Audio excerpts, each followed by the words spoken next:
I love being a Spartan. I love being a Spartan. I love being a Spartan. I love being a Spartan. I love being a Spartan because I love Tampa. And because of all the opportunities available for me here. And because of the gorgeous campus. Because the people are great, the campus is great, and there's a million majors to choose from. And because of the large diversity of students. Amamos UT por todos los amigos que hemos hecho. And because even though we come from all parts of the globe, we stand as one. Because everyone's free to be who they are. For their support of veterans. Because we're like one big family. That's my second home away from home. Because all the professors are really great. And everybody on campus is super friendly. Because we found each other. I love being a Spartan because the student body is as warm as the weather. Because I hate snow. I love being a Spartan because of the small class sizes. And because of the amazing athletic training program. Because of the College of Business. And because of the banging UT music program. And because we can build close relationships with our professors. Because the marine biology program is great. And because they have a very hands-on film program. Because of the pre-vet program and the campus is fantastic. Because the art program is awesome. Because of the education program. I love being a Spartan for intramural sports. Because of cross country. Because the men's lacrosse team is going to win a national championship. Let's go, baby. Because I love being the mascot. Because the swim team's awesome, our coaches are great, and we get to train outside year-round. Because I get to coach one of the best lacrosse teams in the country. Because they have our crew team. Because of the women's soccer program. And because there's so many awesome ways to get involved on campus. Because of all the leadership opportunities, like student government or student production.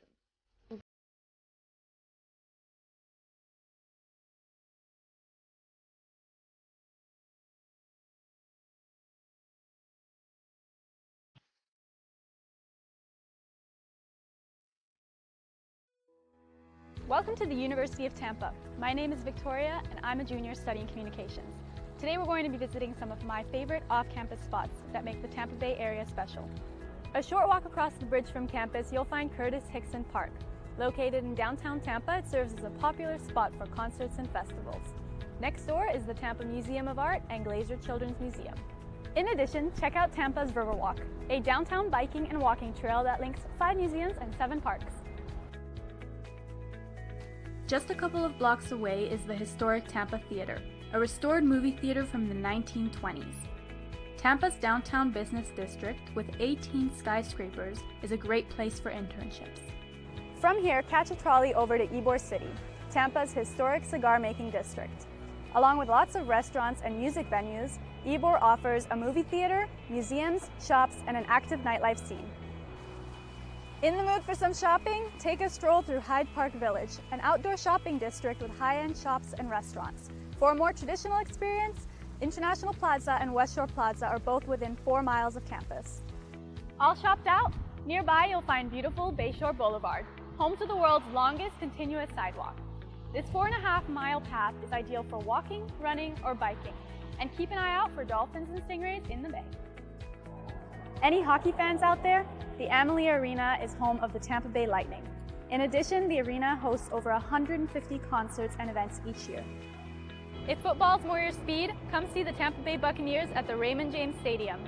Just across the street is the spring training facility for the New York Yankees. Catch a game when they're in town. You can get close up to nature at Tampa's Lowry Park Zoo. Enjoy the tropical setting while viewing more than 1,200 animals ranging from tigers to chimpanzees and to manatees. Be sure to also check out the Florida Aquarium, an award-winning facility with 20,000 fish and aquatic animals from ecosystems around the world. If you're a thrill seeker, then Busch Gardens has you covered. This popular amusement park features 5 top-rated roller coasters and animal exhibits. We've saved the best for last. The Tampa Bay area has some of the most beautiful white sand beaches in the world. Clearwater Beach provides the perfect spot to swim, relax, and hang out with friends. Here we are, back at the absolute best spot in town, UT's campus. I hope you enjoyed getting a taste of what makes this area so exciting, and that you'll soon join us here in the beautiful Tampa Bay area.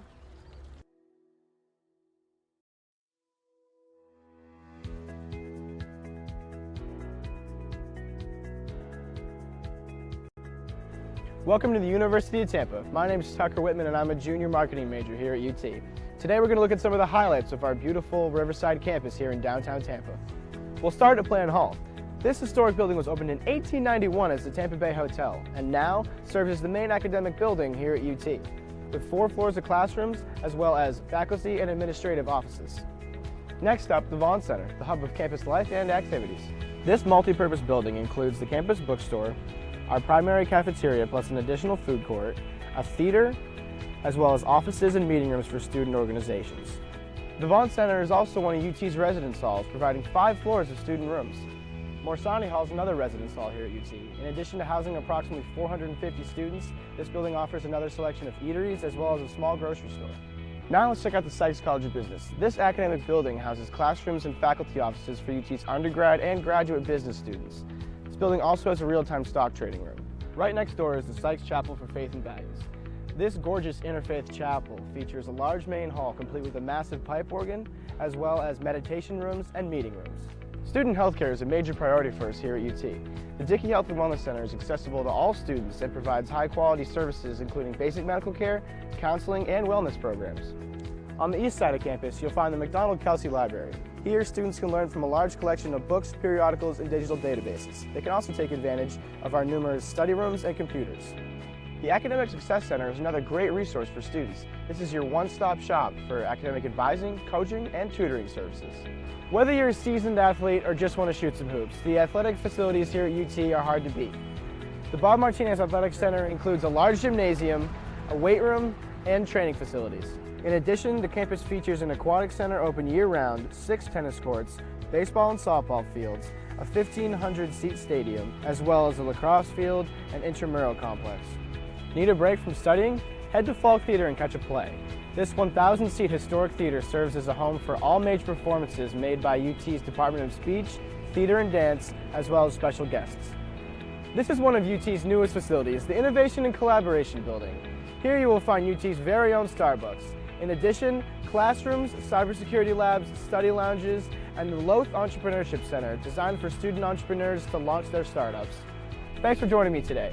If you enjoyed this video tour of UT, we'd love to give you one in person. For more information or to schedule a campus visit, go to ut.edu.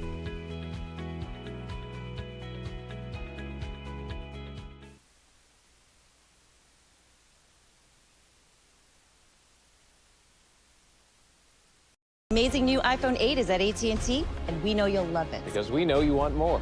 More great camera features and more power. And more than just unlimited data, we give you unlimited plans with HBO included for life. Because you deserve more entertainment. And more spokespeople. Talking like this, saying the word more. AT&T. It's time for more. Am I too close? I feel like I'm too close. Get the iPhone 8, and with all AT&T Unlimited plans, get HBO for life, only from AT&T. I'm Robin. And I'm Chris. We're the brothers behind Firehouse Subs. The last thing anyone needed was another sub shop. They needed a better one. We built Firehouse Subs on quality and quantity. And I'm the quality. Why my quantity? Are you kidding? Try our hook and ladder sub. Smoked turkey breast, Virginia honey ham, and Monterey Jack cheese. Yeah, all served steaming hot on a toasted sub roll. Our way beats their way. If you don't agree, it's free. On him. It's on him. Firehouse Subs, founded by firemen.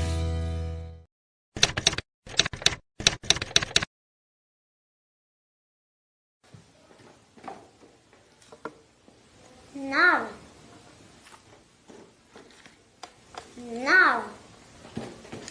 Empanada. It's Mr. Empanada to you. Now serving up scrumptious empanadas in convenient Tampa Bay locations. Mr. Empanada, delightfully delicious. If you like your pizza loaded with cheese, then have we got a crust for you. Pizza Hut's Ultimate Cheesy Crust Pizza. 16 cheesy pockets overflowing with a 5-cheese blend of melted cheeses. Only from Pizza Hut and only for a limited time. No one out-pizzas the Hut. The sub above difference is giant. Giant hearts, giant differences, and giant wins. On Jersey Mike's annual day of giving, 100% of sales go to a great cause in your community. Jersey Mike's. Be a sub above.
This is the University of Tampa.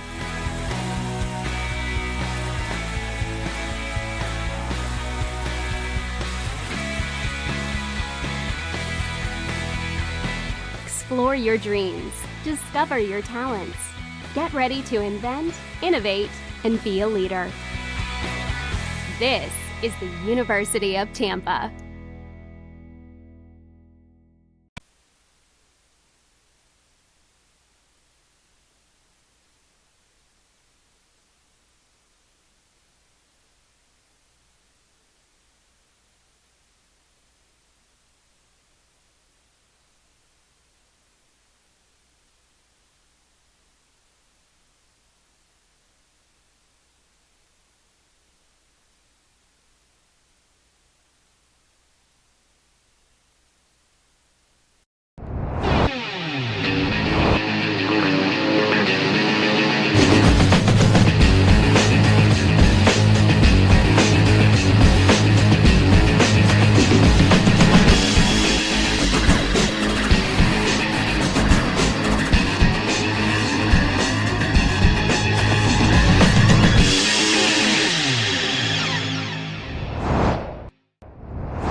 And welcome everybody to University of Tampa baseball from Tampa Stadium on the campus of the University of Tampa. It's Tampa Spartan baseball. Welcome everybody. Jack Ike along with Anthony Coronia, and another great day. Anthony, former Spartan baseball player, and they gave it a shot with the Baltimore Orioles organization, and has decided to come back to Tampa and share his talents with us. Exactly. give it a little shot on the mic. Spartans a winner last night, 6-0 over Florida Tech in the first game of this three-game weekend series. It is doubleheader baseball today, as is the way it happens in the Sunshine State Conference. Tampa now 1-0 in the conference, 8-2 overall on the year, now riding a 6-game winning streak. Florida Tech falls to 4-7, 0-1 on the season. We'll quickly get into the lineups for today's game. The battery for the Spartans, Kevin Pimento, will be on the mound, and he is the reigning Sunshine State Conference pitcher of the week. He is a 3 appearances and is 3-0 on the season, so you have to like the way he has started his season. His battery mate will be Danny Servin. The batting order for Florida Tech, very similar to last night. A few players in different orders, but the same players are on the field. Starts with James Gronberg, number 24, leading off. He is a junior from Stamford, Connecticut. Batting second, number 9, Raul Quintero. He is a sophomore from Weston, Florida. Batting third, number 44, Daniel Speak, a senior from Ontario, Canada. Batting cleanup, number 18, is Zach Orchard. He is a senior from Cambridge, Canada. Batting fifth is number 40, Jacob Boozer. He is a junior from Staten Island, New York. Batting sixth, number 19, Ryan Sinsnich. And he is a senior from Fort Lauderdale, Florida. Batting seventh, number 6, Jacob Newton. Newton is a freshman from Oakville, Canada.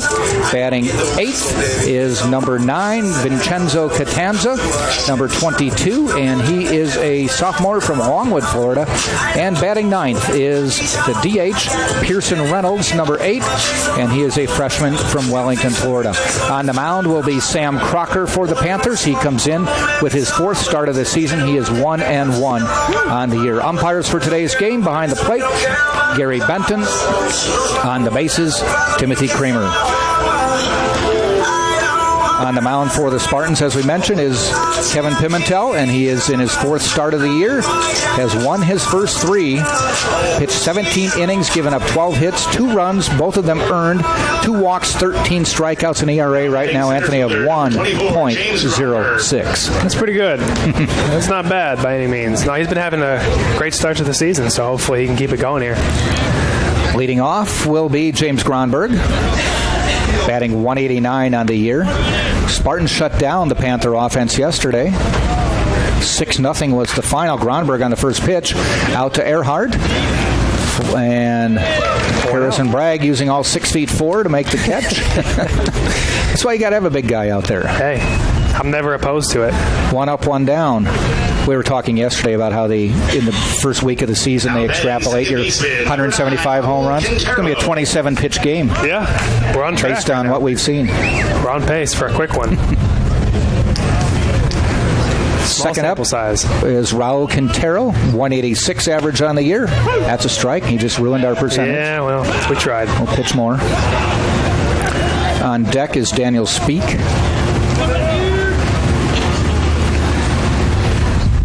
Pimentel with the pitch. Pimentel, I should say. 1 ball, 1 strike. 82 degrees in Tampa. Seems hotter. It's a little humid for February. A little bit. Yeah, it's a little bit warm. Hopefully, we're fortunate to be in the shade inside. Yeah.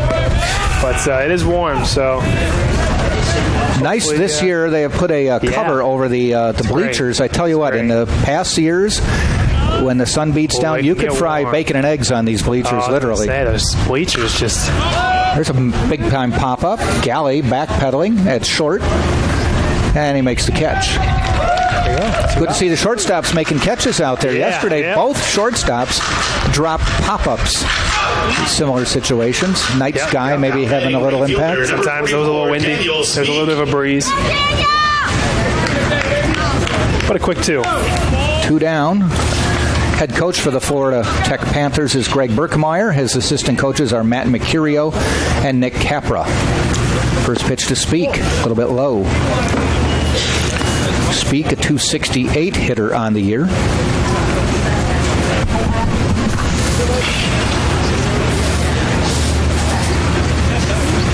Ground ball, fielding his position nicely is Pimentel, and he tosses him out in a very efficient inning. There we go. 1, 2, 3, and the Spartans take care of the Panthers in the top of the first. We have played a half an inning, and it is Tampa coming to bat. Florida Tech Panthers. No runs, no hits, no errors. Nobody left on base.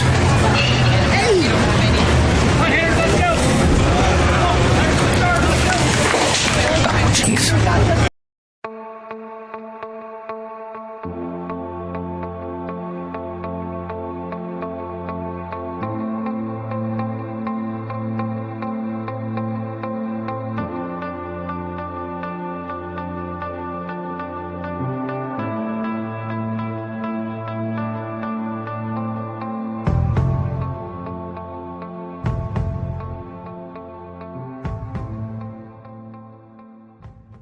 Please move at this time. And as a reminder, parking is prohibited anywhere near the railroad tracks. If you're parked there, you need to move your vehicle immediately.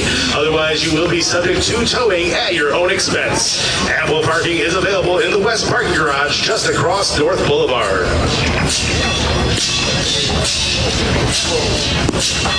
Let's set the Tampa Spartans for you as we get ready for the bottom of the first inning. Tampa leading off will be Stephen Smith, number 5. Smith is a junior from Trenton, Florida, by way of the Virginia Military Institute. Batting second is number 2, Drew Earhart. Second baseman is a freshman from Tampa, Florida. Batting third, number 10, Darren Miller. He is a senior third baseman from Key West, Florida, by way of Florida State. Cleanup is number 23, Harrison Bragg. Bragg is a senior from Lakewood, Washington, by way of Mississippi State. Batting fifth is number 44, Danny Servin. Servin is the catcher today, and he is a junior from Miami, Florida, by way of the University of Tennessee. Batting sixth, number 13, Connor Kryl, a senior from Anthony, Florida, by way of the College of Central Florida. Batting seventh, number 4, Nick DeTringo. DeTringo from Ruskin, Florida, went to St. Petersburg College. He is a junior, and DeTringo will be center fielder today. Batting eighth is number 33, Cole Perry. Perry is from Jacksonville, Florida, a junior, went to St. John's River State College. Batting ninth, Brandon Galley, number 9, and he is the shortstop, a senior from Louisville, Kentucky, by way of Polk State College. On the mound, as we mentioned, Sam Crocker. This is his 4th start of the year, and he is 1-1 on the season. Unfortunately for the Spartans, they don't have a lot of left-handed hitters to face the left-handed pitcher. Usually it would be because you planned that, but we don't have a lot of left-handed hitters. Well, first pitch. And there we go. And we have a HBP, hit by pitch. We'll send Smith down to first base. Early action. Brings up Drew Earhart. Now batting second first pitch slinging from Gronberg, and a first pitch hit by pitch for Smith.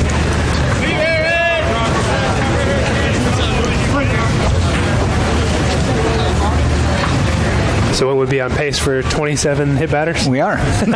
In one inning. Earhart, as is usual, looks to lay down the bunt. Strategy. That is the strategy that has happened so many times early in the season because Stephen Smith gets on base a lot. He does, and it makes it a little bit easier to bunt when you have a left-handed pitcher on. It's a little bit tougher to steal second on a left-handed pitcher. Okay. Not impossible, but definitely is a different look. Does get the bunt down. It's a good bunt. It's a good bunt. Shovels it over to first, and they make the play for the out. Sacrifice, moving him over to second. A little bit more, and he might have had a base hit. Yeah, just didn't get past Crocker. Game of inches. But it ended up working out for us. This is the way it went last night. Smith got on first, they moved him over to second, and he scored on Darren Miller's base hit. What do they say? If it ain't broke, don't fix it. Yeah. Darren Miller coming up. A 400 hitter on the year. Look at the first 3 batters in the Spartan order: 409, 375, 400. It's pretty good. It definitely helps. I know we're only 10 games in, but small sample size. But yes. Catches the corner for a strike. Start him out with a breaking ball. Fastball, curveball, changeup is what Coach Birkmeyer said. And that breaking ball is, I mean, you could see where he's throwing it from, so it's a weird angle. It's a little bit more of a low 3/4, so it's going to not have as much downward break as much as it's going to be more of a frisbee. Ground ball out to third, scooped up. They look Smith back, and they toss across for the out.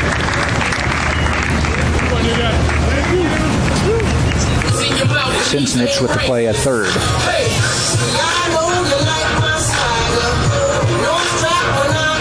Harrison Bragg to the plate. Now batting first baseman, number 23, Harrison Bragg. Bragg, 286 on the year, leads the team with 3 home runs. See if we can drive it around here with 2 outs. Darren Miller, the only Spartan other than Bragg to hit a home run this year. He does have quite a few. They have not been cheap home runs. No, not at all.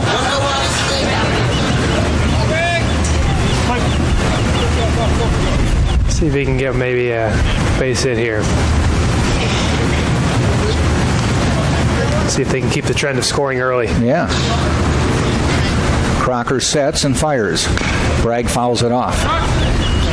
Bounces right back out onto the field of play.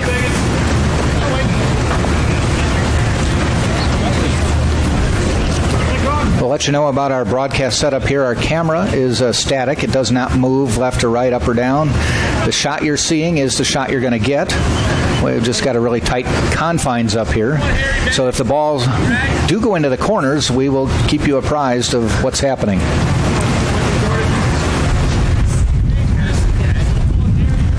And the pitch by Crocker inside, and it's going to advance Smith to third base. Now we were 90 talking feet away. yesterday about wild pitches and pass balls. I'd That call one, that I wild. think I could get a wild pitch. Just a bit inside. Yeah. I thought it almost got him. I thought, yeah, it looked like almost like close to the kneecaps or the calf. Yeah, I got close.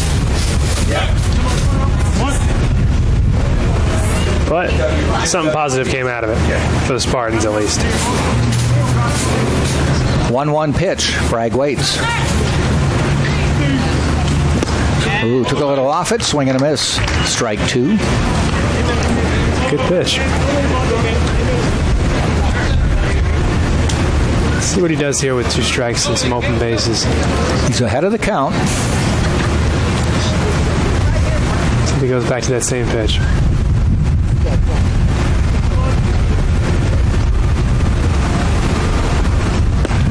He kind of did. Yeah, same thing. Changeup looked like. Could be wrong. Could be a fastball outside, but again, we don't have velocity. We don't have the velocity for it. Didn't look like a fastball, but he got Bragg flailing at it to end the inning. Spartans, no runs, no hits, no errors. They did leave a runner who got on with a hit by pitch. We have played 1 inning of play, and it is Tampa nothing and the Florida Tech Panthers nothing. Some of the commercial or sponsors we have today: Walkabout Australian Cafe and Bakery, South Tampa's newest delight, located at 627 South Howard. Walkabout features authentic meat pies, pastries, and down under delights. Open Tuesday through Sunday at 10 a.m. Try us, Walkabout Cafe and Bakery. And Mr. Empanada, the beauty of the empanada is its simplicity. Take any of your favorite foods and imagine them inside a pocket of homemade dough. Cook perfectly until it is golden brown and piping hot. Our empanadas are a culinary treat with 10 locations around the city. Enjoy Tampa flavor at Mr. Empanadas.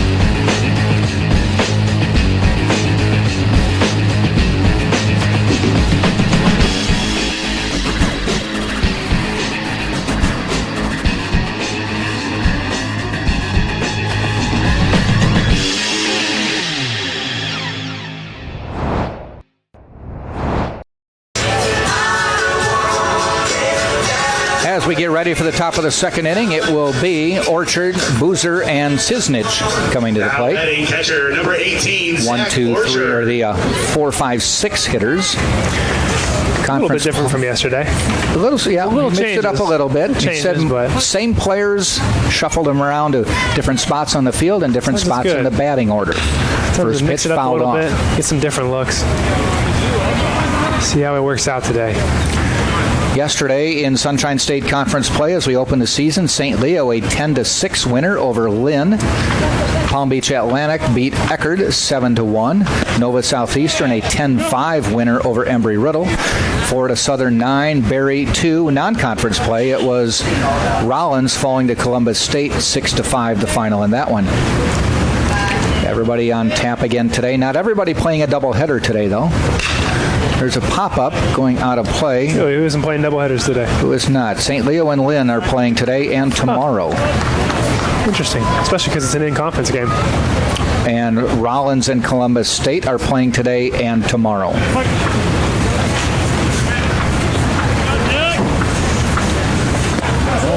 Ball just a little bit high. And we are playing 2 9s today, correct? Yes. 2 9s. Changed a couple years ago. Went to 9 and 9. Used to be 9 for the first game, 7 for the second. Tom Colby said we were having too much fun, so we needed to keep playing as much as we could. Good for Tom. Tom getting us out here for a little bit extra baseball. Swing and a miss. Strike 3 for Orchard. Kind of like the Phillies game on Thursday. The game was over 6-0. Tampa does not score in the ninth, and they say, "Bring him back. Hang on, we're going to play another inning." Exactly.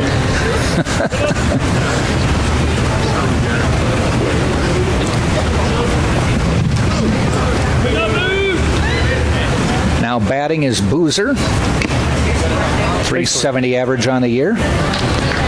He's got power. He's the one with power on this team. I was going to say, that was a strong swing. He didn't get cheated. 3 home runs, the same as Harrison Bragg. As a team, they have more home runs than Tampa. They do have some power numbers. We were mentioning that yesterday.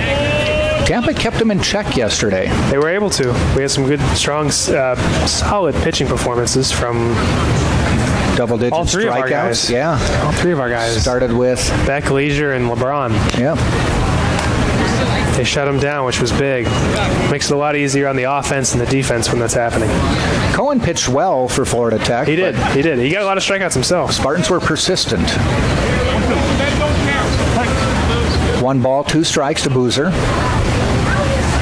Ground ball heading out to Earhart. Stays low, fields it, and tosses across for the second out. Earhart's getting his work in early. Yeah. Don't want to jinx him, but he's looked good at second base. Yeah. The lefties want to make sure that they know that, hey, I think he's make sure he knows they know he's over there. He's talented enough. I don't think he cares what I say. Yeah, I think he asked for a couple extra ground balls, so they decided to give him a couple extra. Sinsnich to the plate now. 324 hitter on the year. He has 2 home runs, 9 RBI. Yeah, they have quite a few guys with home runs and a couple guys with multiple home runs. Yeah.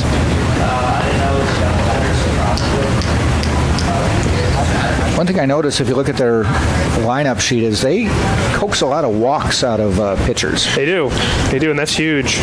It's huge. I mean, first of all, you get a lot of base runners, but second of all, you're making their pitchers work extra. So, Gronberg has walked 9. Speak has walked 8. Sinsnich has walked 8. I mean, that's one thing that I've always noticed with really good hitters. For the most part, there's exceptions to the rule, but for the most part, really good hitters, they have that walk to strikeout ratio pretty close. They used to tell us for every 2 to 3 strikeouts, you should have a walk. So if you keep that ratio pretty close, you give yourself a good chance to hit for average. Check swing. So as far as a batter goes, your ratio is somewhat like a pitcher should have. It should be. Well, for a pitcher, you'd like to have a lot more strikeouts. Exactly. Yeah. Like Kevin has 13 strikeouts and 2 walks. That's awesome. That's a 1 to 6 ratio there. Yeah, it's great. Unless you're facing him, and then you don't think it's too great. Yeah. There's one hit out into center field. Tringo comes in, goes down, and makes the catch. Didn't have to dive, but he reached down and made the catch. Still a nice catch, though. Not an easy ball. No. 3 up, 3 down. No runs, no hits, no errors. We go to the bottom of the second, and it is Tampa nothing, Florida Tech nothing. Tropical Smoothie Cafe. Their menu boasts bold, flavorful smoothies with a healthy appeal. All made to order from the freshest ingredients. Our toasted wraps, sandwiches, flatbreads, and bowls are made fresh with quality meats and cheeses, fresh produce, and flavorful sauces located downtown at 200 North Tampa, just around the corner from UT. And DP Dough delivers cheesy happiness on and around college campuses, including UT.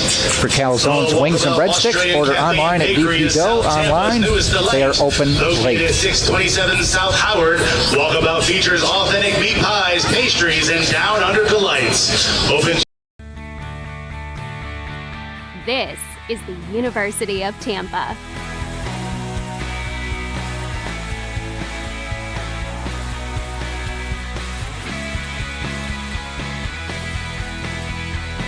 Explore your dreams. Discover your talents. Get ready to invent, innovate, and be a leader. This is the University of Tampa.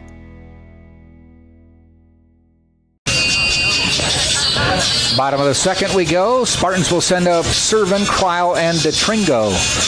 Anthony, you saw the catch that Nick DeTringo made out in center. I did, yeah. He made a nice catch at the Phillies game, a little diving catch. Casey Scoggins was sitting with me doing the game, and he said, what did he say about it? He said, I wouldn't have had to dive. Of course he did. That sounds like Scott. But he gave him credit for a good catch anyway. Of course. That's what I like to tell people. I said I would have done it a little bit differently, but that's just me. Casey, of course, was a Gold Glove winning center fielder for Tampa. So maybe we should listen to him. I said, does that mean you were quicker, you got a better jump, or you'd have played him in a different spot from the moment he hit it? Number 44, Danny Servin. Hey, he's doing a good job, though, for someone who maybe isn't predominantly a center fielder. He's not. He's an infielder, if I remember. He's been doing a fine job and out he told there. Coach, he said, I can play center if you need it, with the injury to Richie Rivera. It's the beauty of being able to play multiple positions, is you can play out there. You can also come back in here if we need you. And after all that matters is getting in that lineup. Yep. Danny Servin at the plate for Tampa. Hits one out toward right field. Foul, though. Servin on the year, a .308 hitter. Speaking of walks and strikeouts, he seems to be one of the guys who... 4 walks, 2 Ks. There it is. Yeah. Always great when you can have that. Yes. More walks and strikeouts, doing good. So you want it the opposite, but you want a ratio. But it's not easy to do. So about a 2-to-1 walk to strikeout for a batter, about a 2 or 3-to-1 strikeout to walk if you're a pitcher. Exactly. And if you look at a lot of the great hitters, and for anyone that's listening, and you think of your favorite hitter, I could be wrong, but usually it's pretty close. The guys who are the better hitters for average, you think of the Altuves and those kind of guys. For the most part, they don't strike out a whole lot. They usually put the ball in play. And if you think about it, it does usually work. You put balls in play, stuff can happen. Well, it might not always be a hit, but sometimes you could score a run, get a sack, and it doesn't count as an at-bat. And you're able to get a 1 for 3 instead of 1 for 4. So helps your average for sure. 1-2 pitch, goes reaching for it, heads out towards second base. Quintero. A little example of how he doesn't strike out. Yes. Throws the bat at the ball, but hey, you never know. Well, they didn't invent the expression walks as good as a hit because it wasn't true. No, exactly. Now batting right fielder, number 13. Connor Cryle coming to the plate. Unfortunately, my strikes to walkouts weren't the best, so that's why I'm up here. Just talking about it. You haven't lost a game yet, though, up here. I know. Let's knock on wood, though. Lefty to lefty here with Cryle. Fouls it off. Unfortunately, haven't struck out yet while I'm up here, so that is the beauty of being up here. Cryle, .258 hitter on the year. Is that? A little bit low. By the way, the Tampa women's beach volleyball team debuted today. Oh, did they really? Brand new sport here on campus. Was it here on campus? No, they played at Weber International. Okay. Beat them 3-2. Oh, that's awesome. And it's a good debut for the team. Yeah. I get Weber International, I heard, is just south of Lakeland, so halfway it's not too far. Yeah, it's not too far from here. See, I know they play next weekend as their home debut. I'll see if I can check and get everybody the exact date. Popped up, heading out to left field. Or a cool facility, I should say. Catanza has a drop in front of him. That one just placed itself perfectly. It's going to probably go down as a single, too. Yeah. Didn't look like anybody was camped underneath it. Nope. I heard Tom Colby officially scored a single. Number 4, Nick DeTringo. Brings Nick DeTringo to the plate. Nick, a .364 hitter on the year. We talked about having a good year out in center field. hitting well as well. Big for Tampa to have runners on base again. Always giving yourself a chance is what you like. And he puts it between short and third for a base hit. Runners now at first and second. Wasting no time getting that base hit. Hey, sometimes it's right there and you swing at it early. Now batting designated hitter number 33, Cole Perry. Cole Perry to the plate now. 455 hitter on the year. His book of work not as big as some of the other players. 22 at-bats. 10 hits, though. 2 of his 10 are doubles, and he's productive. He has 7 RBI with the 10 hits. He's been having a good year. He hits the ball very hard. Some of his rounds in BP they're a little bit of a show. You watch him and you kind of just stand there and say, wow. I guess Joe decided he earned a start today. I was going to say, yeah, I was about to say we didn't do our little Devin didn't get a start over at DH today. I talked to him after the game yesterday. I said I was hoping to see him. He said he was ready to go. Yeah? Joe Urso every so often will put a pitcher who's not pitching into the lineup to start a game and then pinch hit for him before he ever comes to bat. And he waits to see what the situation is to see who he wants to bat. For instance, with Cole Perry, if he had a pitcher in there, he might go with Perry because he's 10 for 22 and he's got runner in scoring position. Exactly. If there was a runner on first maybe and nobody out, he might put in somebody who's a better bunter. Exactly. It's but a cool he's trick. Just looking for a situation. Strategy. Good strategy. And he's pulled that a few times over the years. It just deprived Cole Perry of a start in the books. Exactly. Not going to go down as a... And he hits one out toward right left field. It gets down, and it's going to bring a runner in. Spartans on the board with a 1-0 lead as there we go. Kryle scoring from second on the base hit by Cole Perry. Cole Perry now 11 for 23 on the year. Oh, it very well. It just kept going, too. Now batting shortstop, number 9, Brandon Kelly. To the 9th hitter in the lineup, Brandon Galley, 212 hitter on the year, the shortstop. Played very well at short this year for Tampa. When you look at Tampa's lineup this year to last year, short, second, and center, all new players. Yeah, it's tough. It's tough to do that because you got to get guys in and kind of learn the system and for that matter, build that chemistry. Yeah. All the way up the middle. Easy. But they've actually done a pretty good job of it. They have. It's a good group of guys. He always does a good job of getting a good group of guys that fit the system and come in and do their jobs. So it's not too surprising. But it is tough. So runners at second and third, 1 out for Brandon Galley. And a 1-0 Tampa lead.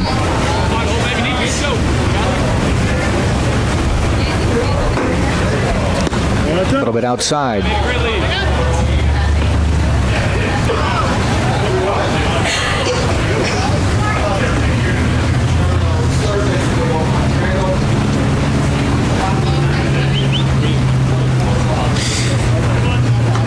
Always good to be threatening early like this. Yeah. Galley waits. Hits one up right to the second baseman who makes a nice play. Hit it well, though. That was Quintero. Spartans, though, it was sharply hit enough that the Spartan base runners didn't get too far off the base. Yeah, it was good base running. Tringo and Perry able to scamper back. We go to the top of the order, and Stephen Smith saw one pitch his first at-bat, took it off the thigh, and went to first base. So this will be like his first actual pitch he's seen, unless he gets hit again. Yeah. And then we'll just say that he's got a magnet in his pants, his game pants for the ball. And he hits one out into left field. Going back is Catanza, waiting And he makes the catch to end the inning. Spartans, though, strike first. 1 run, 3 hits, no errors. They left 2. We played 2 full innings, and it is Tampa 1, Florida Tech nothing. You're watching this game on TampaSpartans.tv and the Sunshine State Digital Network. Rebuilt Meals, whether you're a competitive athlete wanting to tone up or just love flavorful, healthy food, our meals are built to feed your body with the proper nutrients. They're going to fuel your active lifestyle. Enjoy fitness-inspired meals with Rebuilt Meals. Visit rebuiltmeals.com. And Clean Eats, a new cafe located at 3838 Neptune Avenue. It's open until 7. It's not a diet, it's a lifestyle. Featuring healthy sandwiches, wraps, bowls, and smoothies. Clean Eats.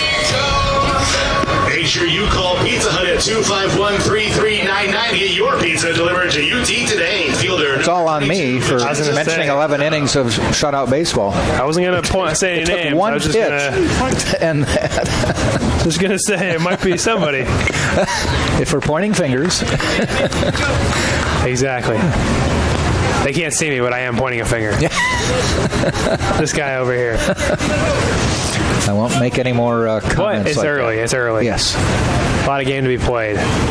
Ground ball. Gets past Bragg down the right field line. Catanza heading for second, and he stops quickly. Might have been really close at second. It would have been close. It's good defensive play to get over there quickly. So back-to-back hits gets Florida Tech out of its little funk against the Spartans.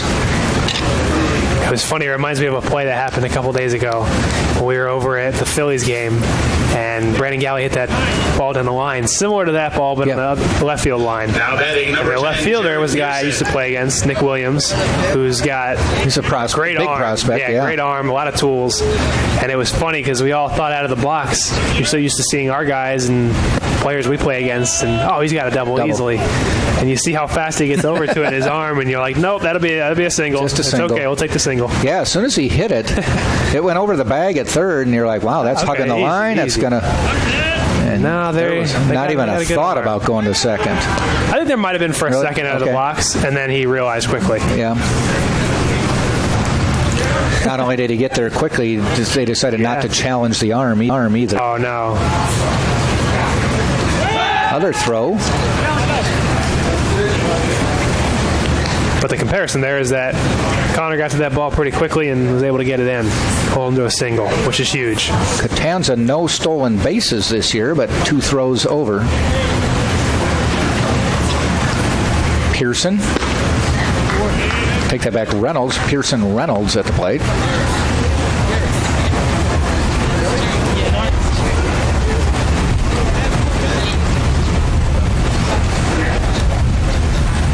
Having a little meeting here.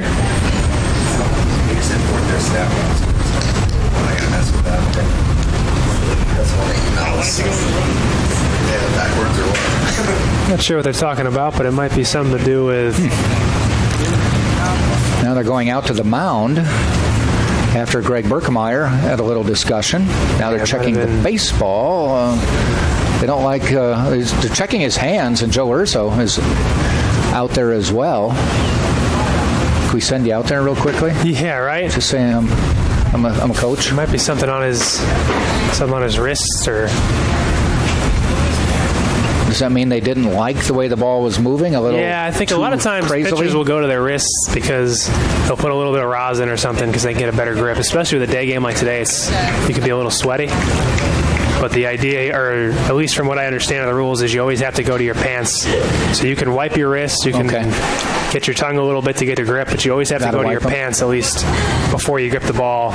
Okay. Because if not, the idea is that potentially you could have something on the baseball that would make it more slippery or give you more movement or more control, or essentially an unfair advantage.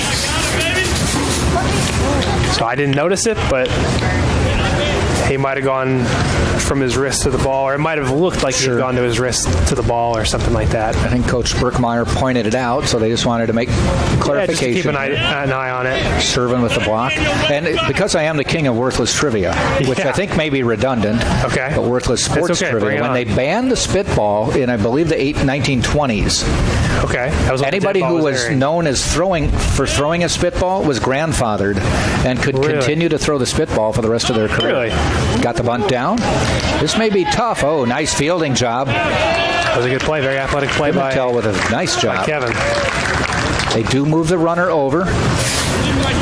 Yeah, if you were known for throwing a spitball when the band came in, they let you continue. That's fair, though. Unless you're the hitter again, you're like, I don't know, the rules have changed. Yeah. Maybe he shouldn't be allowed. Yep.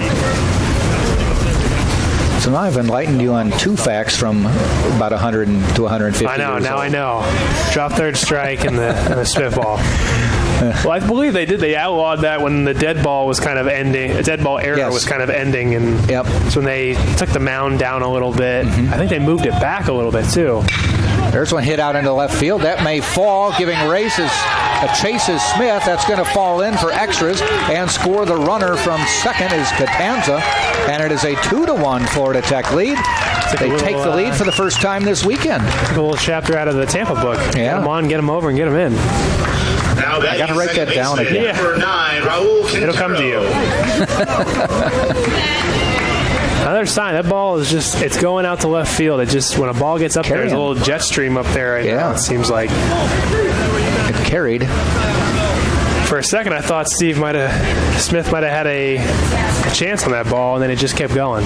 He gave chase, hit at the base of the wall, and he had to field it and throw it in. So Gronberg on second. And he's going for third. Did he bunt? Did he foul it? No. No, he just dropped it. Bunt it and then pulled it back, and then might have messed with catcher's line of sight. Gronberg onto, and Joe is pointing out. Maybe a catcher's interference, or excuse me, an interference with falling over the... Sometimes when you have a man stealing second, they try to bunt. If the hitter falls over home plate, it can be interference, and the runner can be out. The ball was up around the shoulders, and Quintero tried to bunt up around his shoulders. Or he could have been just asking to see if it was a strike. Yeah. Again, looking to bunt. This one's low and outside. 2 balls, no strikes. Florida Tech with 2 here in the third. Florida Tech's playing a little bit small ball here. Yeah. The early home run helped, but other than that, they've been doing some bunts and bunched it together here, stealing some bases. So 2-0. Speak on deck. Quintero takes the pitch outside, ball 3.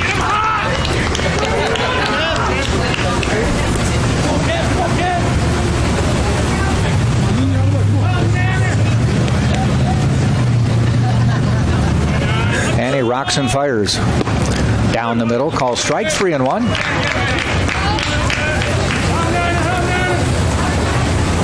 And we'll see here, again, like I talked about yesterday, he has an open base and just have a lefty up on deck, so obviously you'd like to go after the righty, but foul ball. If you do walk him, you have one out, you get him in on first, you can turn a double play and get out of it, so you don't want to give him anything too good to hit with a man on third base.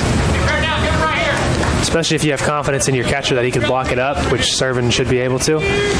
You could maybe spin one here and on a 3-2 pitch and see if you can catch him getting anxious. Ground ball heading up the middle. Galley fields. Runner will score.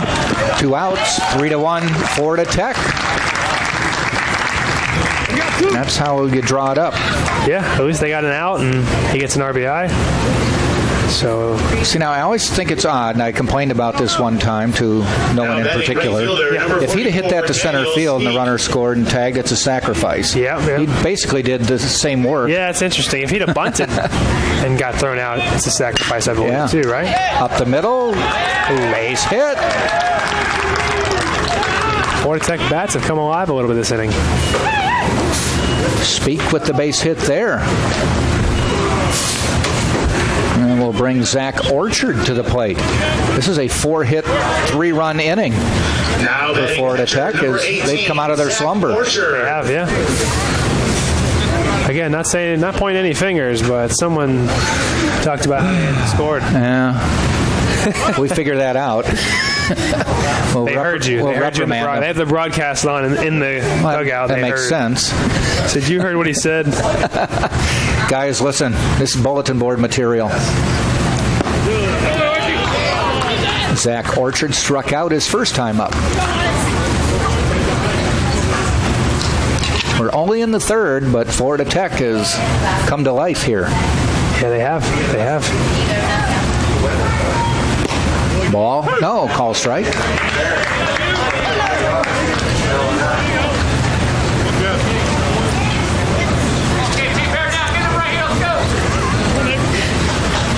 Doubleheader baseball today.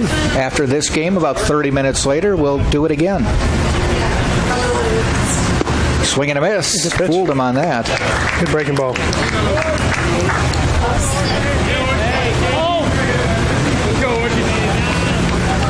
One ball, 2 strikes, 2 outs.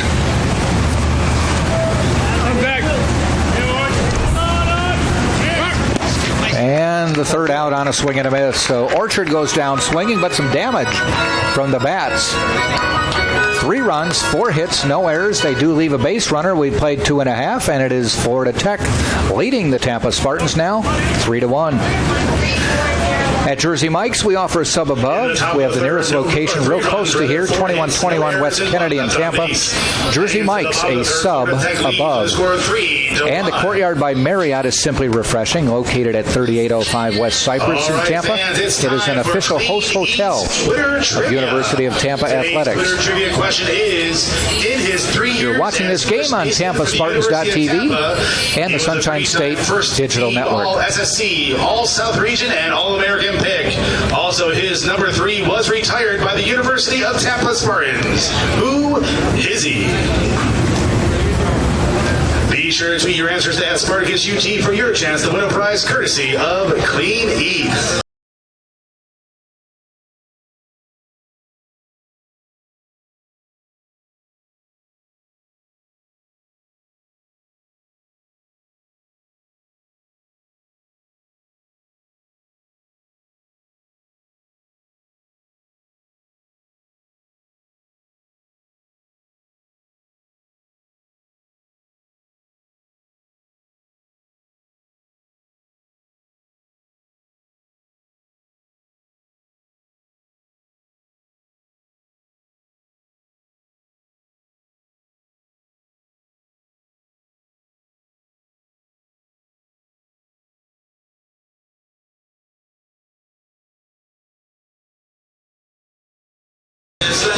Bottom of the third coming up. The Tampa softball team, the women's softball team, is on the road today at Rollins. Okay. They're playing a doubleheader. They're underway as well.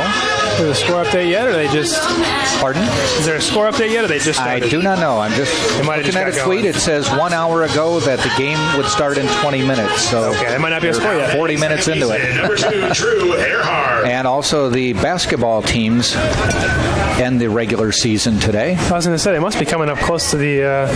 is there a conference tournament for basketball? Yes. I don't know. Okay. Top 8 qualify for the conference tournament. The men.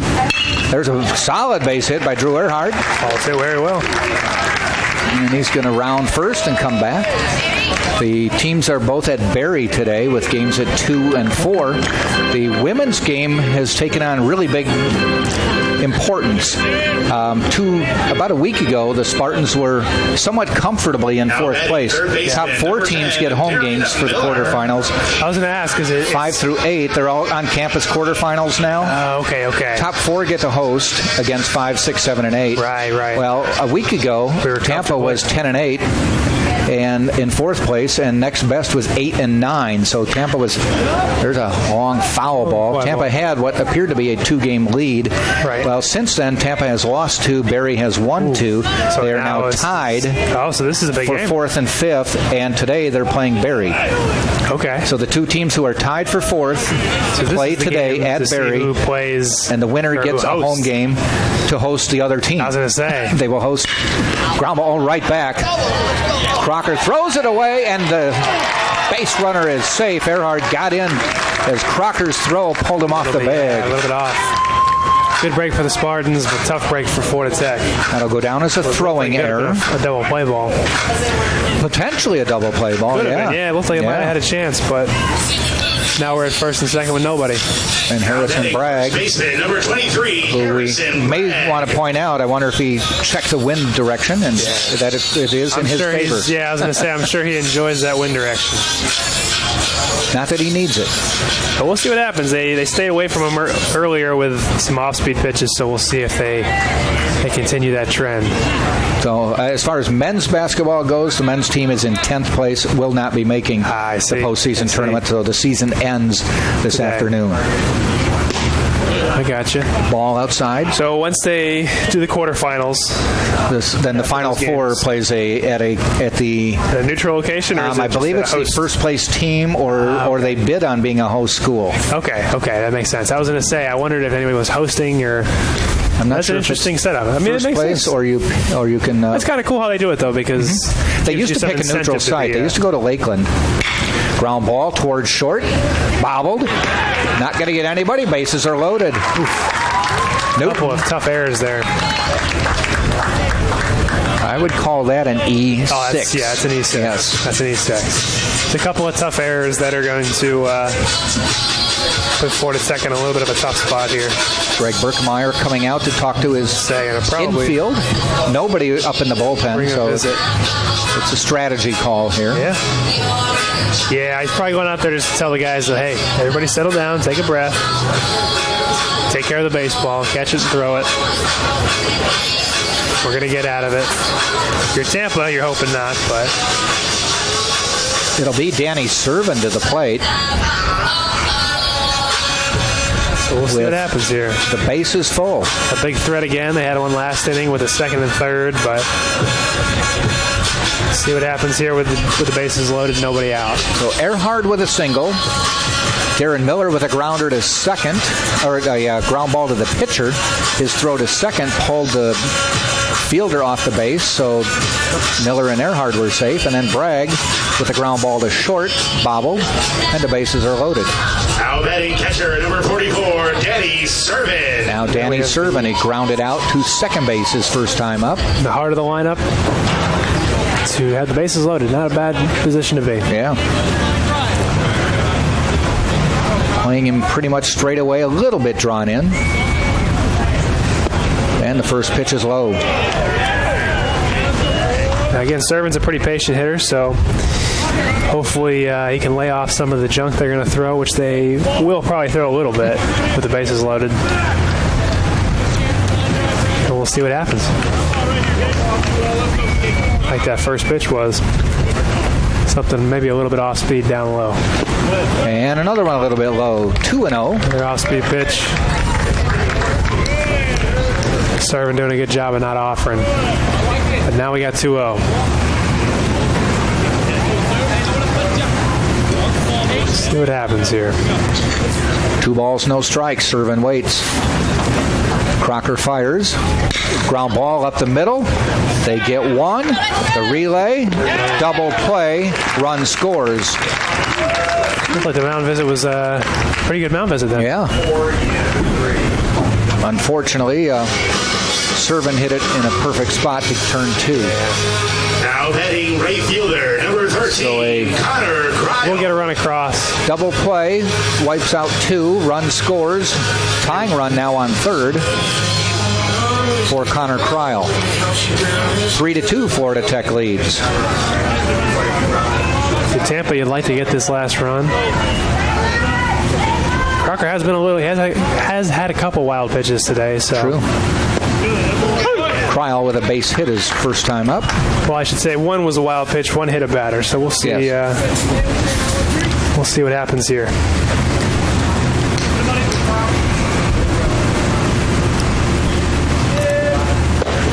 Cryle looks at it, calls strike. I was going to say, if you're Crocker now, you have to go after him because you are a left-handed pitcher facing a left-handed batter, and these are the guys that you're supposed to get. So with a right-handed batter up, and if Cryle was on deck, maybe he might pitch around him a little bit to see the lefty, but he's going to probably go right after Connor here. And there's hit out to second base, fielded by Quintero. The throw in time, and Florida Tech gets out of the inning without further damage. Spartans do pick up a run, a hit, couple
Top of the fourth we go. Boozer to the plate to lead off.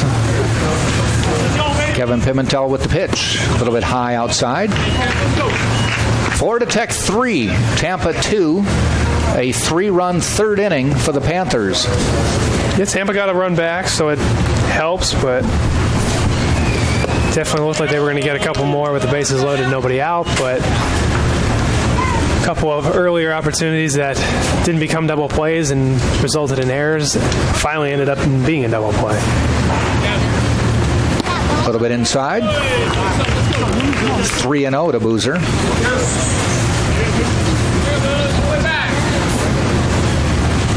He's only got 39 pitches, though. I guess I should say only. Yeah. We're in the fourth. We're in the fourth. About 12 an inning, 13 an inning. Not too bad. Pretty solid. 3-1. Ball 4, though. Leadoff walk.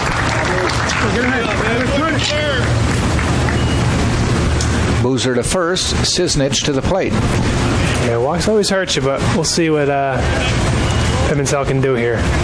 Maybe get himself a double play and be able to get out of it. Third baseman, number 19, Ryan Cisnich.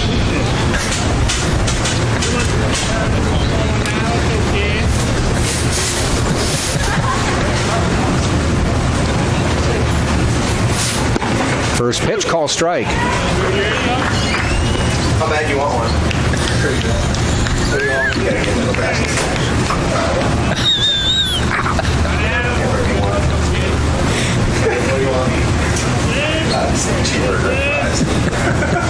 You got mine? Yeah. Call strike. Pretty good pitch. 0-2, the outside part and the inside part of the plate.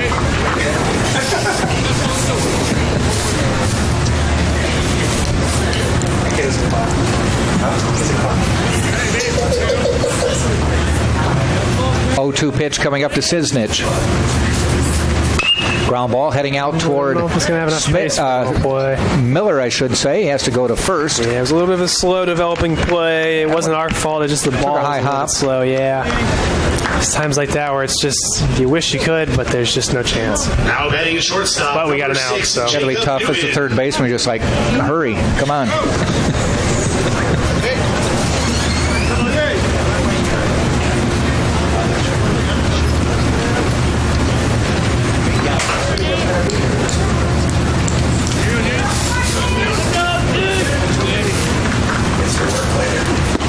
Newton at the plate. I don't even think he knows where he is. His job's confused. Give him a red nose on the other corner. Newton at the plate. Saw one pitch his first at bat. And he homered. Now he's trying to go small ball. I was going to say, he's trying to show it all off. He said, I got power and I got speed and can play all types of games. That ball was hit real well, too, especially going the other way. Yeah.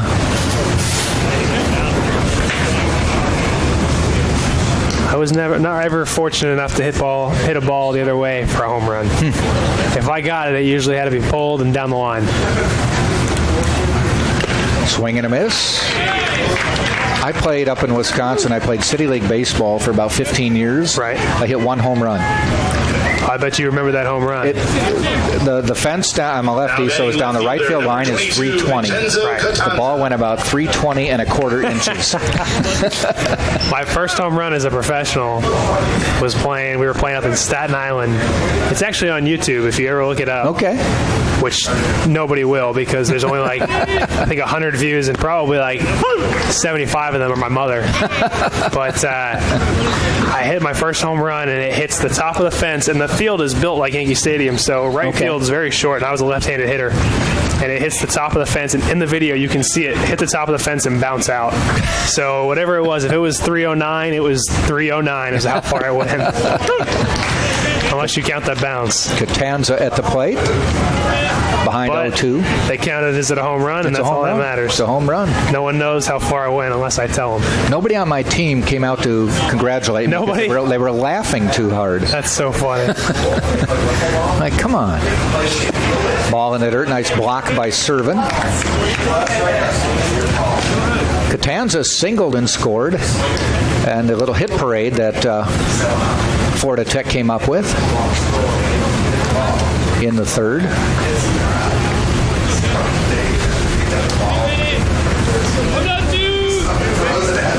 Pimentel into the stretch, the pitch. Good looking pitch, but a little low. Too bad. See if you can put somebody else away here. Runner on second is Boozer with 2 outs.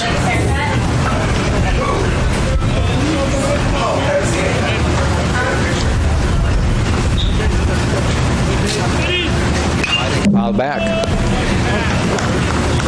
It looked pretty good. Had some good velocity on it. Kevin can throw it a little bit. He can. I always kind of look down behind home plate. And yeah, you can pick out scouts. Yeah, you can see some radar guns up. Decent amount of them today.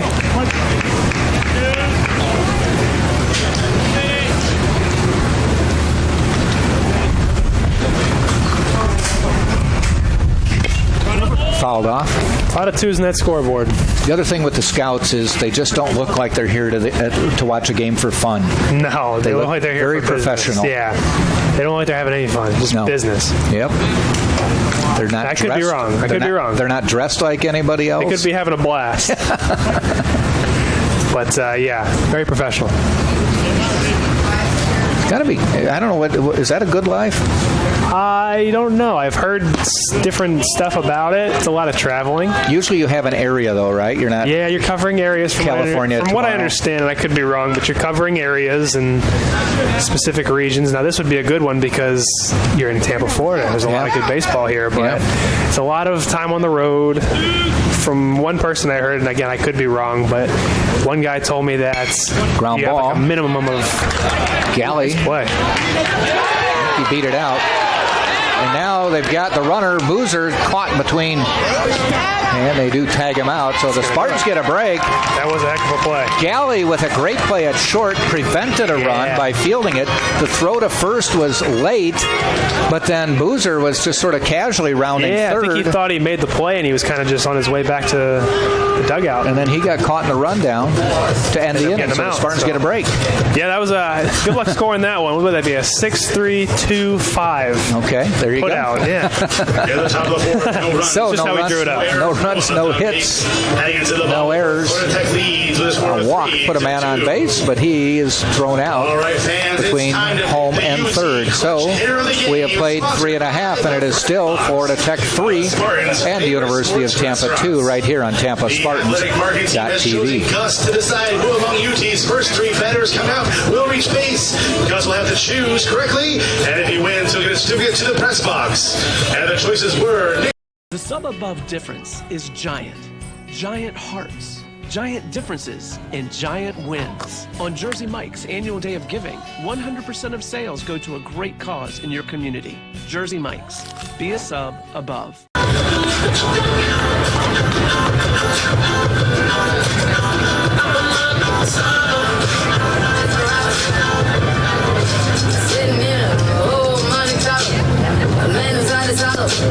Amazing new iPhone 8 is at AT&T, and we know you'll love it. Because we know you want more. More great camera features and more power. And more than just unlimited data, we give you unlimited plans with HBO included for life. Because you deserve more entertainment. And more spokespeople. Talking like this, saying the word more. AT&T. It's time for more. Am I too close? I feel like I'm too close. Get the iPhone 8, and with all AT&T Unlimited plans, get HBO for life, only from AT&T.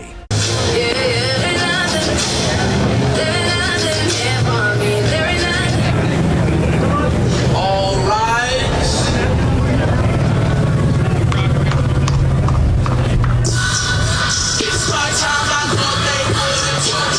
Bottom of the fourth we go. Florida Tech leading the Tampa Spartans 3-2. Glad you could join us. Jack Ike, Anthony Caronia with the broadcast of today's game. Beautiful day for baseball. A little bit hot, but hey, it's Florida. Beautiful skyline of downtown Tampa. Very urban college here, University of Tampa. Hillsborough River separating downtown from the campus. Can't see the river from here, but it's just not too far over the center field and left field wall. DeTringo, Perry, and Galley, 7, 8, 9 for the Spartans. He looks to bunt, and I think that might have hit the umpire in the foot. Yeah, I'll be all right. Bouncing away. Medical team does not race out to check on the umpire.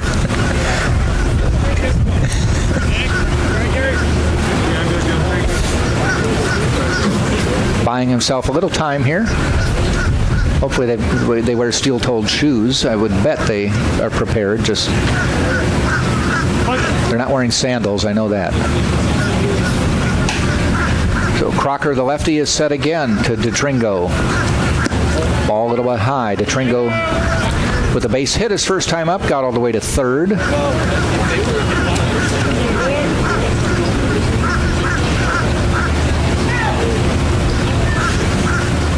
And the pitch. And he kind of nubs one out toward first base. He may be able to beat this one out to brace for the bag, and he does. A swinging bunt basically for Nick DeTringo, and it kind of went out into no man's land between the pitcher and the first baseman. First base was not going to get it, and then it was a foot race when Crocker fielded it, and DeTringo wins. Now betting our clutch hitter of the game, number 33, Cole Perry. So DeTringo with a two-hit day, and Cole Perry to the plate. He singled his first time up.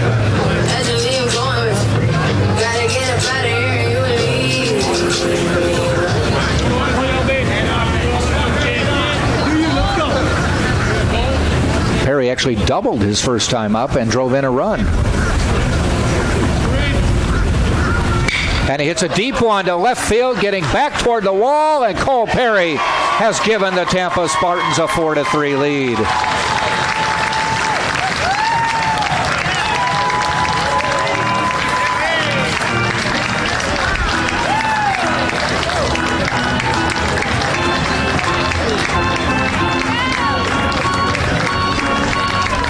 Congratulations to Gus because of Cole's home run. You won a gift certificate to the press box. So the Spartans take a 4-3 lead. Coincidentally, when Perry came up to the plate, he had just been voted the clutch hitter of the game by fan voting.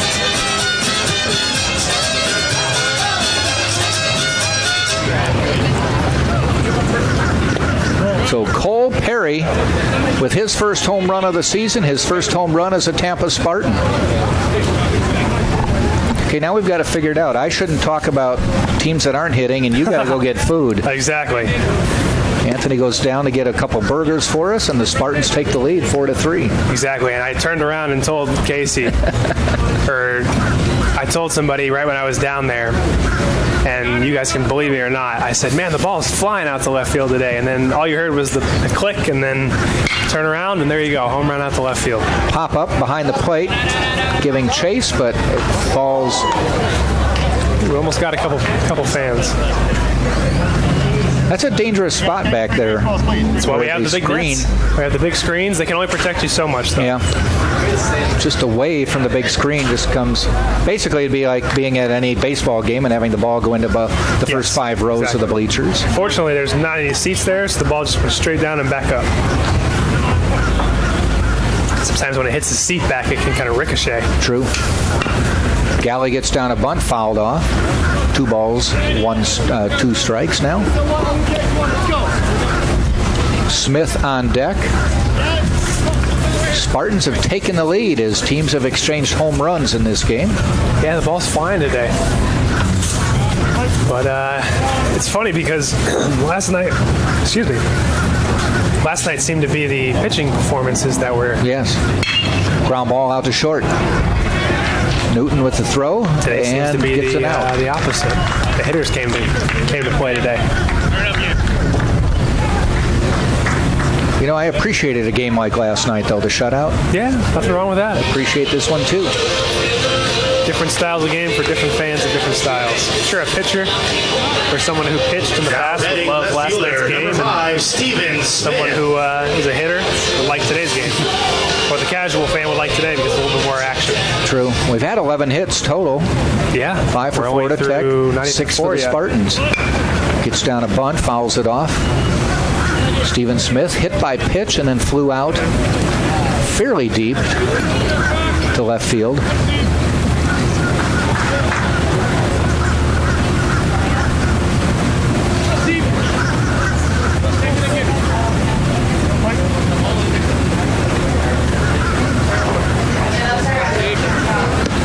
And a check swing. There you go. They ask, and he said no. Wow. Wish I had those kind of umpires when I was playing. That was close. It was. So that makes it 1-1. And the pitch. Again shows bunt, takes it away, ball 2. Third baseman, though, still staying behind. Yeah, it's just... He's not even with the bag. He's actually about a yard behind. Maybe he thinks he's going to go to the first base side. I don't know. Maybe he just doesn't feel that he's going to bunt. Well, it's 2 strikes now. Yeah, I was going to say, to be fair, he's pulled it back twice, so maybe the third baseman knows something we don't. Yeah. Now he's down to his last strike, though.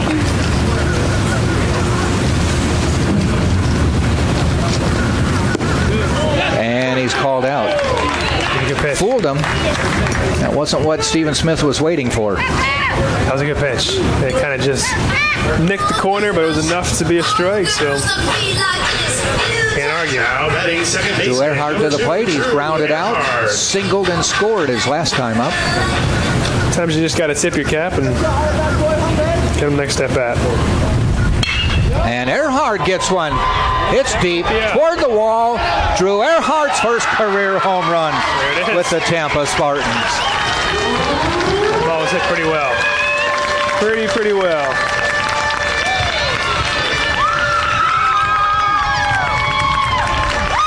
I think his family might be here. They're pretty excited. And good for them and good for him. Always fun when you get your first home run, especially when you're a freshman. There's a few hugs going on down there. Yeah, everyone's pretty excited.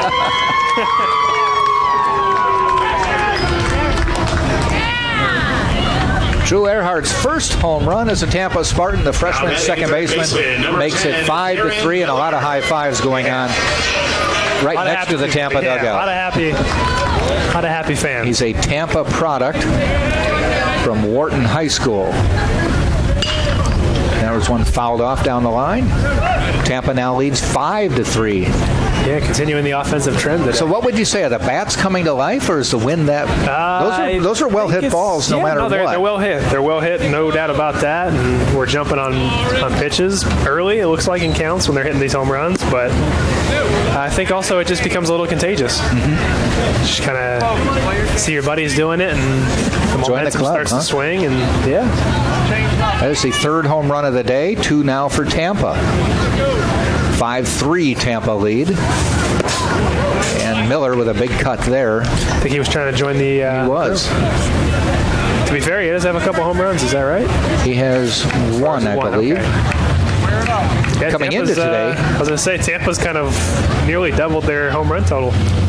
They have, almost. They had 4, now have 6. Fouled off. I should say added on. They really haven't doubled it, but they've added on. They've added definitely added 50%.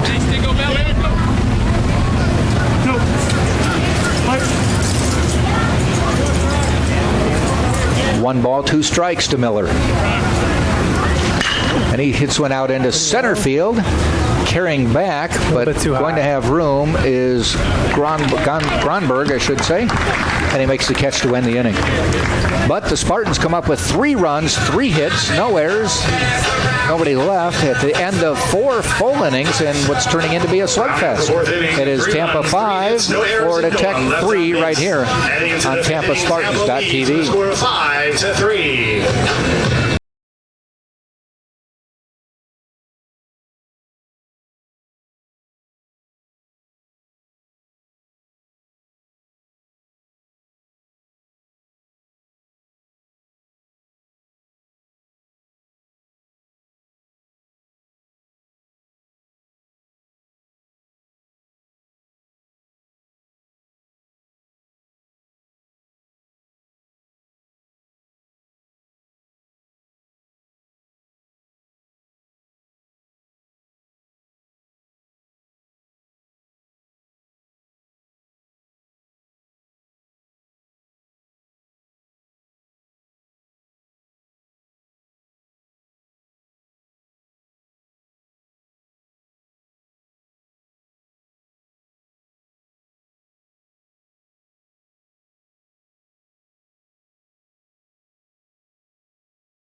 First pitch swinging is Pearson, sending one deep to DeTringo, and he makes a running catch.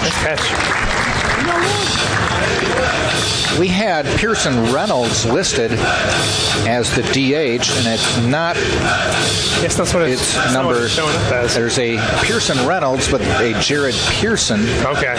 And they've got us mixed up here. It's number 10, Now Jared Pearson. Number 24, is the DH who just hit that ball.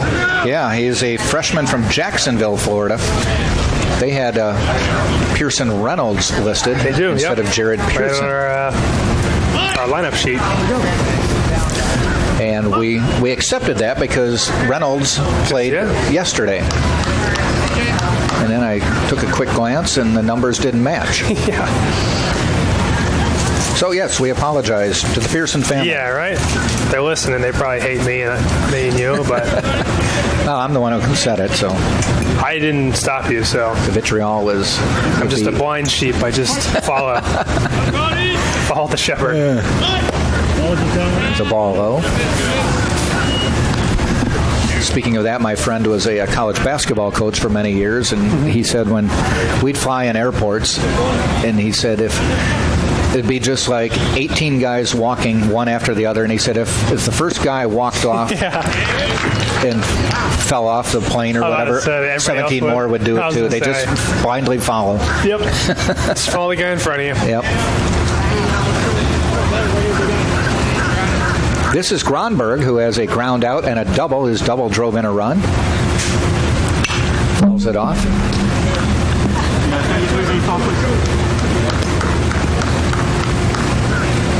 Yeah, the thing is that wind's blowing out today, and it's helping Tampa, and it's also helping Florida Tech. Yeah. So it does go both ways. Something both teams have to deal with. Ball outside. Is it easier to hit, in your opinion, in the day or the night? Ooh, I mean, I'd have to look up my stat sheet to see what I did better in so I can tell you, but I don't know. I think... Psychologically, did you think it was I don't know. I guess I probably hit better in the day, mostly because your entire life you're playing during the day. You play all your spring training games during the day. When you're growing up, like, you go to play tournaments. You play, like, at least here at Tampa, we play a lot of day games. And so maybe I'm more used to playing day games, but maybe it makes me a better hitter. But I don't know. Gronberg proving he can hit the day. Got a base hit there. Number 9, Raul Quintero. Depends. There's certain times where you'll play and, like, say it's about a 5 or 6 o'clock, or if you're playing like a 4 o'clock game or a 6 o'clock game or 7 o'clock game, and that sun sets, and depending on where you're playing and what kind of field they have, we would play at fields that would have certain types of fences where it was like a little bit of plastic on the fence, and there'd be a pretty big glare, and it would just be hard to see. So I would probably say the daytime, but... This can be a very tough field later in the season as the sun is working its way There's north. Some buildings in center. At that 6 o'clock game. They're tough. They make it really hard to see. And if you are if you're third short left field. Oh, it's so tough. Very tough for about 45 minutes or so. I'd never liked to play with sunglasses for the longest time before I came to Tampa. I hated playing with sunglasses on. I just felt it messed me up. And I came here and I had to buy a pair of sunglasses to get used to it because I couldn't play short without them. Huh. That sun just sets in such a spot where it's like you just can't barely see. Still can't hit with sunglasses on, but definitely can play the field because I have to. You can sort of see the light standard shadow at home plate. Yep. And you give that, it's going to happen again today, sometime during the doubleheader. Oh, for sure. And you'll see a whole bunch of shadows. It's tough. Working their way out toward the that side of the infield. Yeah, it's tough. There'd be some games, because usually during the minor league season, you'll play the first half of the season. You play your doubleheader games, or your Sunday games. We usually play earlier in the afternoon because it's traditionally a little bit colder in April and May. So you're usually playing a 1 or a 2 o'clock game for your Sunday. And then to the second half of the season, when it's getting to the summer, you'd like to play it a little bit later in the afternoon, usually about 4, because you want to try to avoid being in the sun as much. Ground ball to Miller, fields it, toss to Earhart, the relay, in time, double play, Spartans are out of the inning. But it would be tough because you'd see the sun going down and everything. It would be no fun. No runs, 1 hit, no errors, nobody left on the 5-4-3 double play, and we have now played 4.5, and it is Tampa 5 and Florida Tech 3. Coming up for the Spartans will be Bragg, Servant, and Cryle. You're watching this game on TampaSpartans.tv. Bottom of the fifth, Tampa leads with a score of 5-3.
Now batting first baseman, number 23, Harrison Bragg.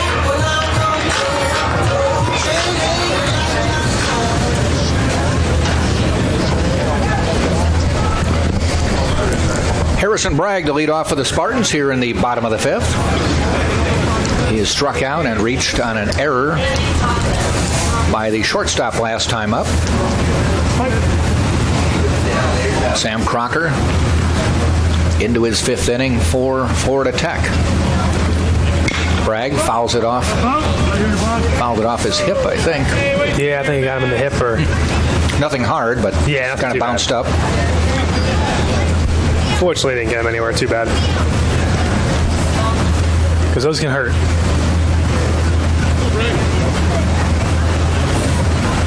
Did you get into a lot of the body armor when you were batting? No, I actually didn't, which is surprising. Like looking back, I probably should have. Especially because I hit left-handed. So my throwing elbow was my right one, and obviously that was facing the pitcher. So I probably should have worn one of those, but fortunately I was able to avoid getting hit. So it ended up not being an issue. I think I might have worn a shin guard a little bit because earlier on I fouled a couple balls off my shin, and it's not fun at all. But I did away with that, and I just kind of went up there. I actually did have a little flap on my helmet, though. Okay. Because in 2014 I got hit in the face by a pitch. So I had to use that. That is sky high but foul. That is very high. So since you were in the Orioles organization for a number of years, are you an Orioles fan? Or who did you grow up cheering for? It's funny. When I grew up cheering for the New York Yankees. Okay. So I was always a Yankees fan. And then it's also funny because growing up, and I was a big University of Miami fan for college sports. And then I got to University of Central Florida, and it was, I don't want to say I stopped caring, but it was, you had friends on every team. And boy, did they have Bragg played correctly. Yeah, right? It was a good shift. And Taro just waited for it to come behind him, or come out to him behind second base. And throws right at him.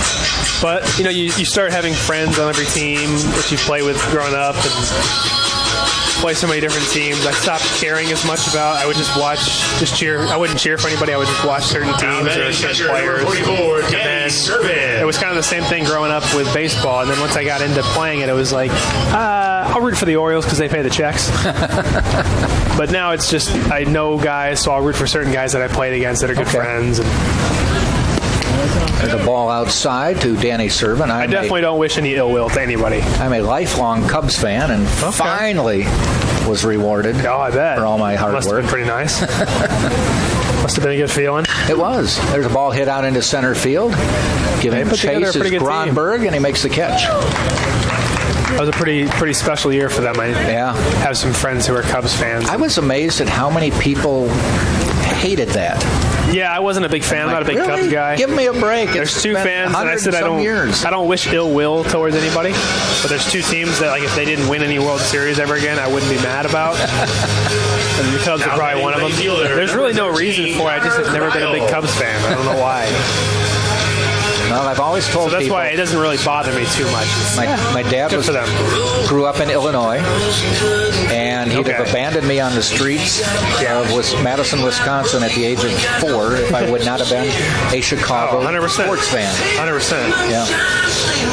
My daughter is a Packers fan. Yeah, okay, that makes sense. And I've never tried to persuade her one way or the other. Okay. I did tell her she had to be a Wisconsin So are you a Bears fan? Or? Yeah, I'm a Bears fan. Oh, you poor guy. Yeah, I know. I had a ride there for a while, but it's been 30 years. Yeah, it's been a little while. They did make the Super Bowl in, what was it, 08? Yeah, they did against lost the to Colts. Peyton Manning. Peyton Manning down in Miami. Very excited because after 15 seconds of that game, it was 7-0 Bears. You thought you had a chance, yeah. And that was about it. With the opening kickoff, and that was our last. Yeah, that was it. That was the last lead. Yeah, I'm a Giants fan, so I was a New York Football Giants fan, and it was... You've had a couple tough years. I've had a tough year last year. Had some Super Bowls, though. We did, though, yeah. I can't complain. We've had 2 Super Bowls, and I got to see both of them, so... Things could be worse. I have a friend who's a Lions fan, and that poor guy. So this year when the Eagles won and I was mad, I told him, I was like, anybody but the Eagles. He's like, really? You've won 2 Super Bowls. Fans get territorial. Oh, yeah.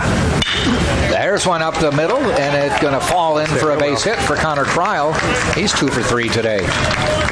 Yeah, he was funny. He, because obviously this year was a lot of maybe teams and quarterbacks that like the Blake Bortles, where you're like, there's a lot of hate. Center fielder, and he told me, he said Blake Bortles has more playoff wins than Matt Stafford. And then Foles won. He's like, Nick Foles has more playoff wins. It was funny. He kept going on and on about it. So things could be worse. This is true. I could be a Browns fan. This is very true. Pops it foul is DeTringo. Yeah, the Tampa guys today, they want a bunt. They do. They all want a bunt. I was never like a Packer hater or anything. Okay.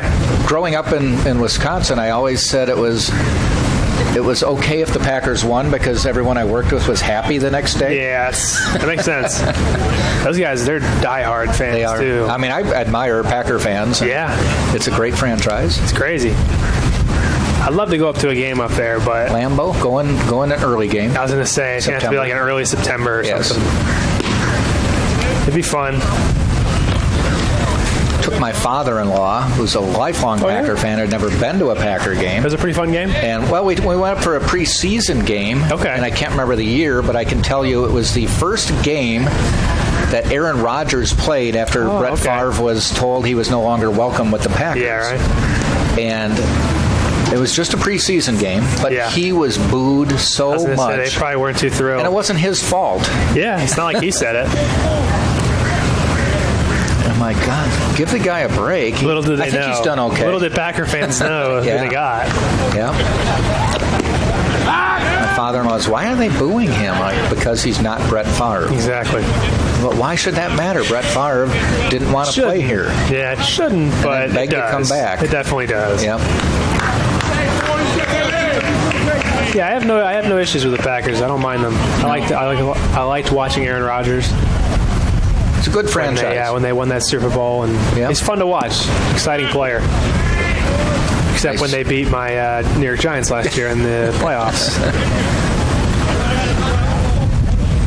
Giants came in and beat the Packers, though, in Lambeau on a playoff game, if I remember. They did, yeah. One of the years that they won it. Yeah. It was actually when I was back here. I was here at Tampa that year. My first time through. There's a ball hit out into right field. Going to be an easy catch, though. Speak makes the catch to end the inning. Spartans don't score. No runs, 1 hit, and no errors. They do leave 1. 5 full now in the books. And it is Tampa 5, Florida Tech 3. That'll be Speak, Orchard, and Boozer. 3, 4, 5 leading off for Florida Tech. This is TampaSpartans.tv. All right, fans, it's time for Guess That Walk-Up Song. We have chosen a contestant, and if they're able to answer the question correctly, they'll win a prize courtesy of Mr. Empanada. And the question is, who walks up to this song?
Now pitching for the Spartans, number 24, Mark Moclair.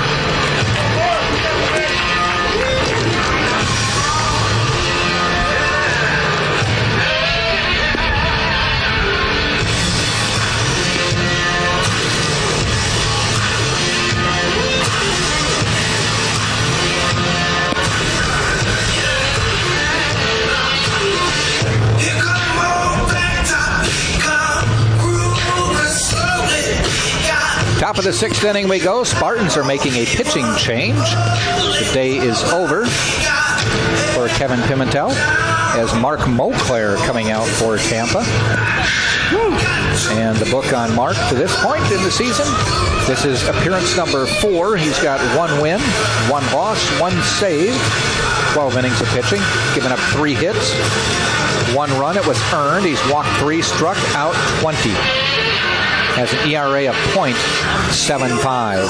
Should explain why there's some scouts who have his name on their radar. Yeah, for sure. He throws the ball real hard. So number 44, Daniel Stack. Definitely going to attract some attention. And he's a big body, too. Speak to the plate for Florida Tech.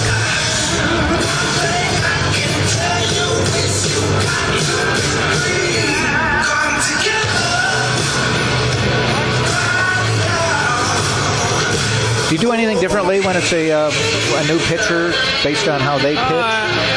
For me personally, I would look at the stat line to see what he's got, see what his numbers are. So you have the stat sheet. Let's just take a look at it real quick. Let's see what he's got. It's pretty good. Obviously, he's got 20 strikeouts in 12 innings and 3 walks, so he's got something. I mean, obviously, I know he's got some velocity, so. That tells you something, just looking at strikeouts to walks, or 20 strikeouts, 12 innings? Yeah, so, I mean, obviously he's got 20 strikeouts in 12 innings. He's got something that either is an out pitch or he's got something. He gets a lot of strikeouts. He's got 3 walks in 12 innings, so he doesn't walk a lot of guys, meaning he's probably in the zone. So if it comes down to like 3-1, he's going to probably get himself back to even and give himself a chance to at least make you put into play. I don't think this has all the numbers, but usually like a stat sheet for like at least a minor league stat sheet would have like his average, people's average against him or how many hits he's given up. Oh, okay. So I'd have to see how many batters he's faced, but he's only given up 3 hits, so he hasn't given up a lot of hits. Well, so, he's 3-0 right now. Yeah, so basically, I mean, it's going to be a tough at-bat. Okay. He's going to have to battle back here. Because sometimes you'll see like, okay, he doesn't have a lot of strikes, he doesn't have a lot of walks. Maybe he's kind of even, but he's got a decent amount of people faced, and they don't have a good average against him, so he pitches to contact, and people just don't seem to get hits. And then there's other ways, like a lot of times they'll show you, I don't know exactly what the name of the stat is, but it's... But he walked his first batter. It's a stat, I think it's the ground outs to air outs. Okay. Which would make more sense if it was a fly out, but basically anything in the air, like a line drive, would count as an air out. And depending on what that number is, the higher that number is, like if it's like 3 ground outs for every 1 air out, would inform me at least that he throws something, either lives low or he's got maybe something with some two seam or some sink. So basically I want to see it up. There's different ways you can read the stat lines to get a general idea of what kind of pitcher you're facing. And so that would be the first thing I would do, is take a look at that. Hopefully if I got a chance to see him throw in the pen, or if I've seen him before, or I see him throw here, I'll see what he's got. That's usually what tells me if he's got a lot of strikeouts. I can see maybe he's got velocity, maybe he's got a good breaking ball or a good changeup or something. I could take a peek and then maybe try and get my rhythm with him, see if anybody's faced him, what our scouting report is, and then just kind of make my assumptions from there, make my approach and game plan from there. Okay. So a lot goes into it. Okay. This is Orchard at the plate. Zach Orchard struck out twice today. Speak on first with the walk here in the 6th. Swing and a miss. And Orchard has got the collar so far today. So after all that analysis, do you then remember that when you go to the plate? Yeah, so, it's funny. Like, what I would do anyways is... First baseman, number 40, Jacob Boozer. I'm trying to think of a good comparison. It's like a computer where you just keep putting information into it, and then I can just pull from it a little bit here and there. Okay, so you have when a I get up there, I have all that information mental in my database. head. Yeah, I kind of have that information. There's one hit deep to center to Tringo, going back near the wall, has room, makes the catch on the track. Wow. Boozer unfortunately hit it to the deepest part of the field. Yeah, hits anywhere else, it might have a chance. But yeah, so you kind of have all that information in your head about what you formulated an idea of what kind of pitcher he is. So like obviously with Moncler, he's got a lot of strikeouts, walking, plays a lot of hits, so he's going to be in the zone, he's going to throw something good. Then I watch him when he's warming up, so I see what he's got. So I didn't actually watch his warm-up pitches, but you would see what he has and what does he have that day. So he might have a good curveball, but if you're watching him in warm-ups and he's bouncing it, it might not be that good that day. So that would go down as an air out, right? Yes, that'd be an air out. Yes, that'd be quite an air out. But and you take a look at that and you kind of see what kind of pitcher he is, and you have your own game plan according to what kind of hitter I am. Mm-hmm. And then when I get up there, I have my approach. I'd like to see a pitch also, just to see what it looks like. Ball out of play. This is Sisnich at the plate. Let the instincts take over. All that information you have, it just kind of instinctually it comes out. I like to think.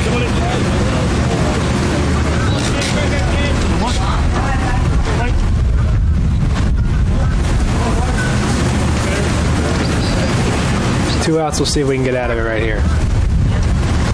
Runner goes, throw to second. He's going to be in. Beats the throw, so a stolen base for Speak.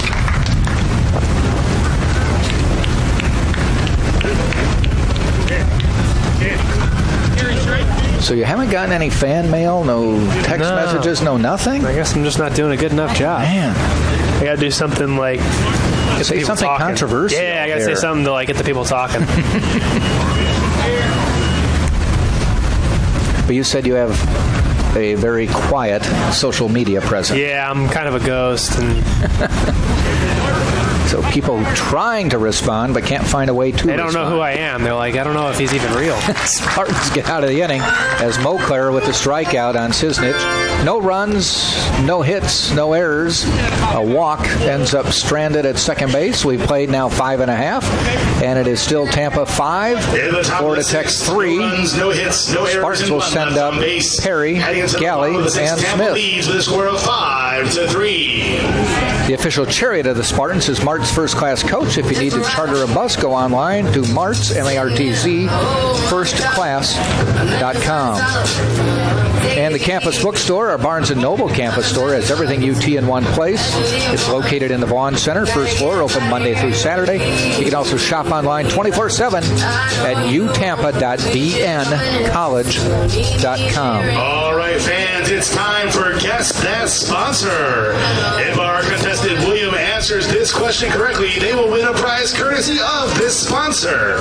And the question is, which sponsor features piping hot calzones? Is it A, Mastro Subaru?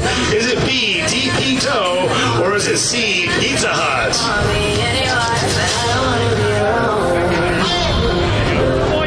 And William got it right. Dough. That's right, DP Dough delivers cheesy happiness on and around college campuses, including UT. For calzones, wings, and breadsticks, order online at dpdough.com. Open late after the game.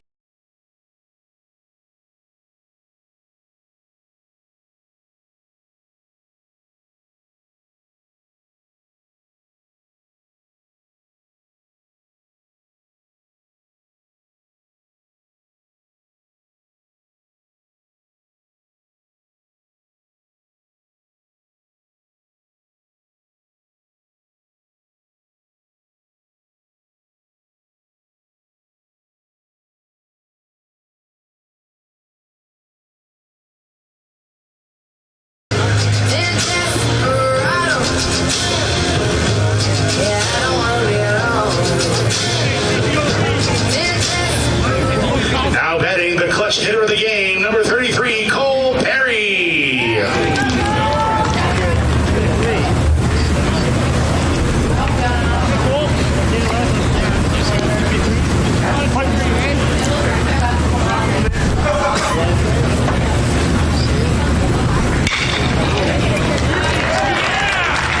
And Cole Perry hit a first pitch home run his last time up, a first pitch single this time up.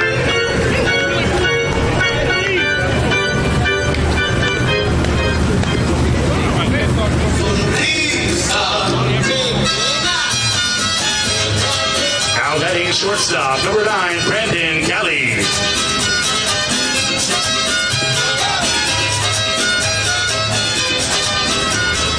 Brandon Galley to the plate now with Cole Perry on first.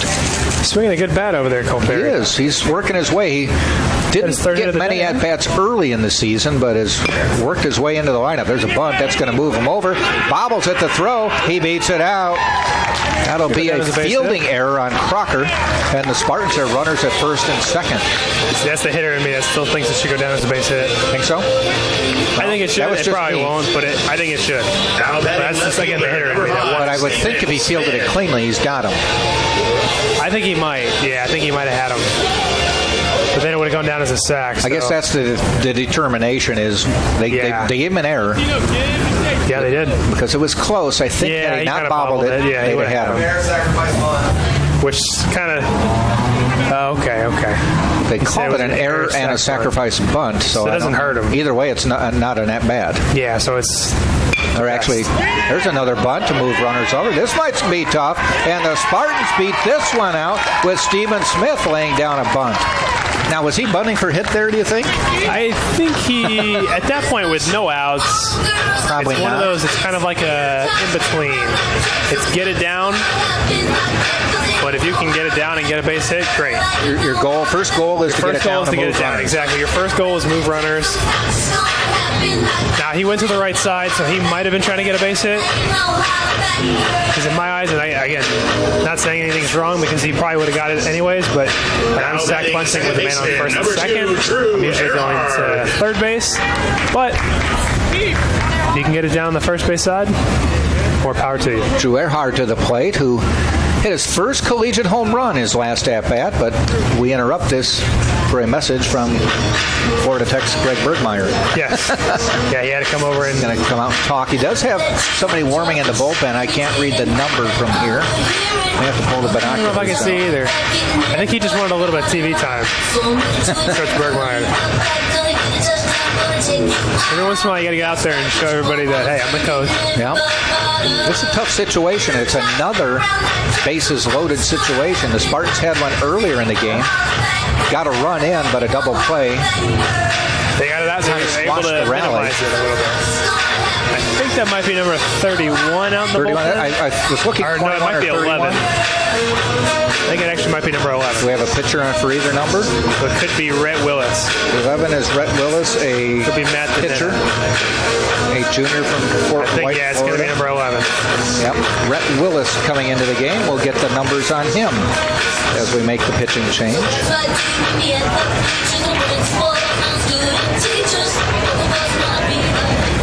Rhett Willis will be appearing in game number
Rhett Willis gets ready to face Drew Earhart.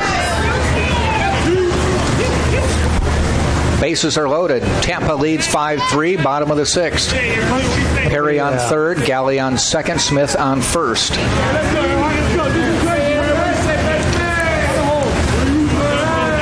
And the pitch. Earhart looks at a nice curveball called strike.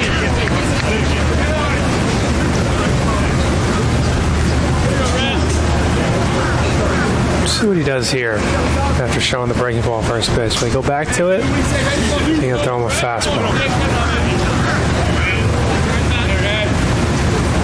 Does throw the heat, and it's a little bit low for the ball. All right, so now he's seen a couple of the pitches, probably all he's going to see.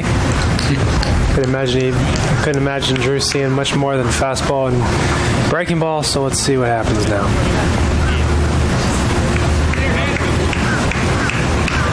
Long look in by Willis. Now he's set. Ground ball heading out towards short. Fielded for one. The relay in time for the double play. So twice now the Spartans have loaded the bases and hit into double plays, but they do get a run across. Yeah, we ended up getting the run. Won't go down as an RBI, but we did get the run, so take what you can get. Now batting third baseman, number 10, Darren Miller. So as Earhart and Darren Miller cross paths, Miller coming up to the plate, and this I've seen this twice now. Yeah. Just a quick conversation. What are you saying? Usually just saying what it looks like. Maybe it's straight. Maybe it's got a little bit of run. Breaking balls. Whatever more of quick a slider, advice you can offer. It's got some depth to it. That one gets away, and that's going to bring a run in. Trotting across home plate It's going to probably go down as a pass ball, I would imagine. Steven Smith. But, yeah, it's just a quick little, what's he got? What's it look like? Okay. Because a lot of times you can tell a little bit. At least I felt like I had a pretty good idea of whether it was running, whether it was straight from watching. And there's ways that you can see or have an idea, but it's always easier to hear it from someone who's actually seen it. Sometimes it gives you a little bit more information to kind of pull from. Spartans now lead 7-3. 2 runs this inning on the wild pitch.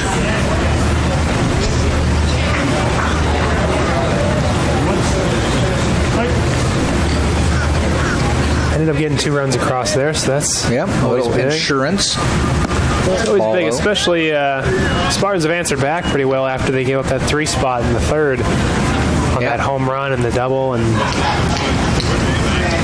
there's a little bit of what's going to happen here, and then they ended up getting the 1, but it was similar to this where they had the bases loaded double play. Heading out towards center. Coming in is Gronberg, and he makes the catch to end the inning. Spartans pick up a couple, though. 2 runs, 2 hits, an error, and we've now played 6 complete, and it is Tampa 7 and Florida Tech 3. Walter's Press Box is Tampa's favorite place to watch the big game and have a party. The place to go, the Press Box, 222 South Dale Mabry. The Embassy Suites downtown is right in the heart of downtown, just a few blocks from campus. Come stay in luxury at the Embassy Suites downtown, 513 South Florida Avenue in Tampa. And Mastro Subaru is your trusted Subaru dealer. Located at 6402 West Hillsborough Avenue. At Mastro Subaru, our reputation rides with you. You're watching this game on TampaSpartans.tv and the Sunshine State Digital Network. Homemade dough that is cooked perfectly until it's golden brown and piping hot. Our empanadas are a culinary treat with 10 locations around the city. Enjoy old Tampa flavor at Mr. Empanadas.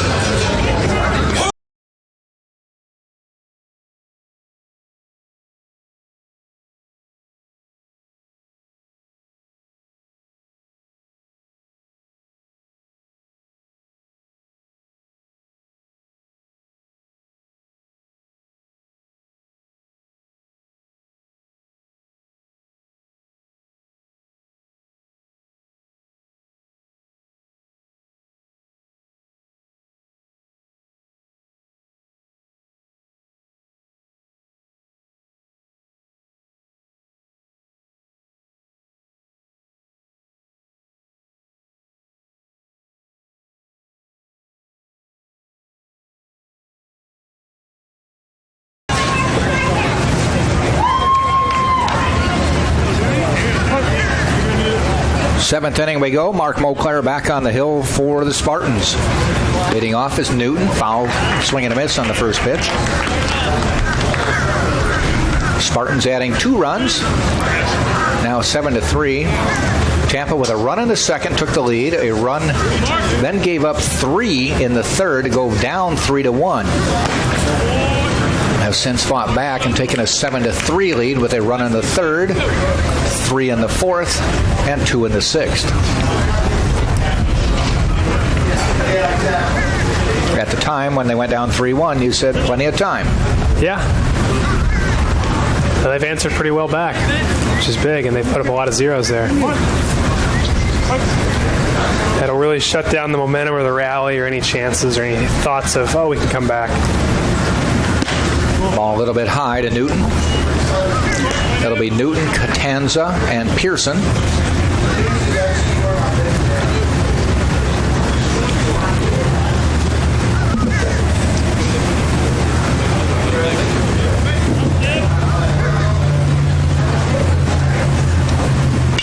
Fouled off. Doubleheader today. Next game scheduled at about 4 o'clock or 30 minutes after this one. We're sort of on that pace right now. Yeah. Not doing too bad. Not doing too bad. So between games, you run, get a PB&J or as many as you can, some Gatorade. Right? Exactly. Get something in you and ready for the second one. Some of the players are assigned infield duty. Yeah. So you got to get a little bit of work in on the field, make it playable for the second one. Line the field again. Not that it's not playable, but make it nice and pretty. Yep. Mark it all again. Exactly. 3-2 pitch from Monclair to Newton.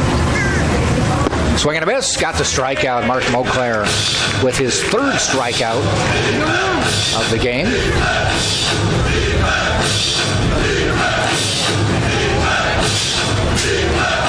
Should close the book on Kevin Pimentel if we can. He pitched 5, gave up 6 hits, 3 runs, both all earned. Walked 1, struck out 3. Faced 20 batters, gave up 1 double, 1 home run. And threw 65 pitches. There's a ball hit right to Harrison Bragg. Picks it up on a big bounce and steps on the bag. Worked out perfect. That almost looks like a turf bounce. Yeah, right? You ever play a baseball game on turf? I have. I gotta imagine it was quite a few. Fun.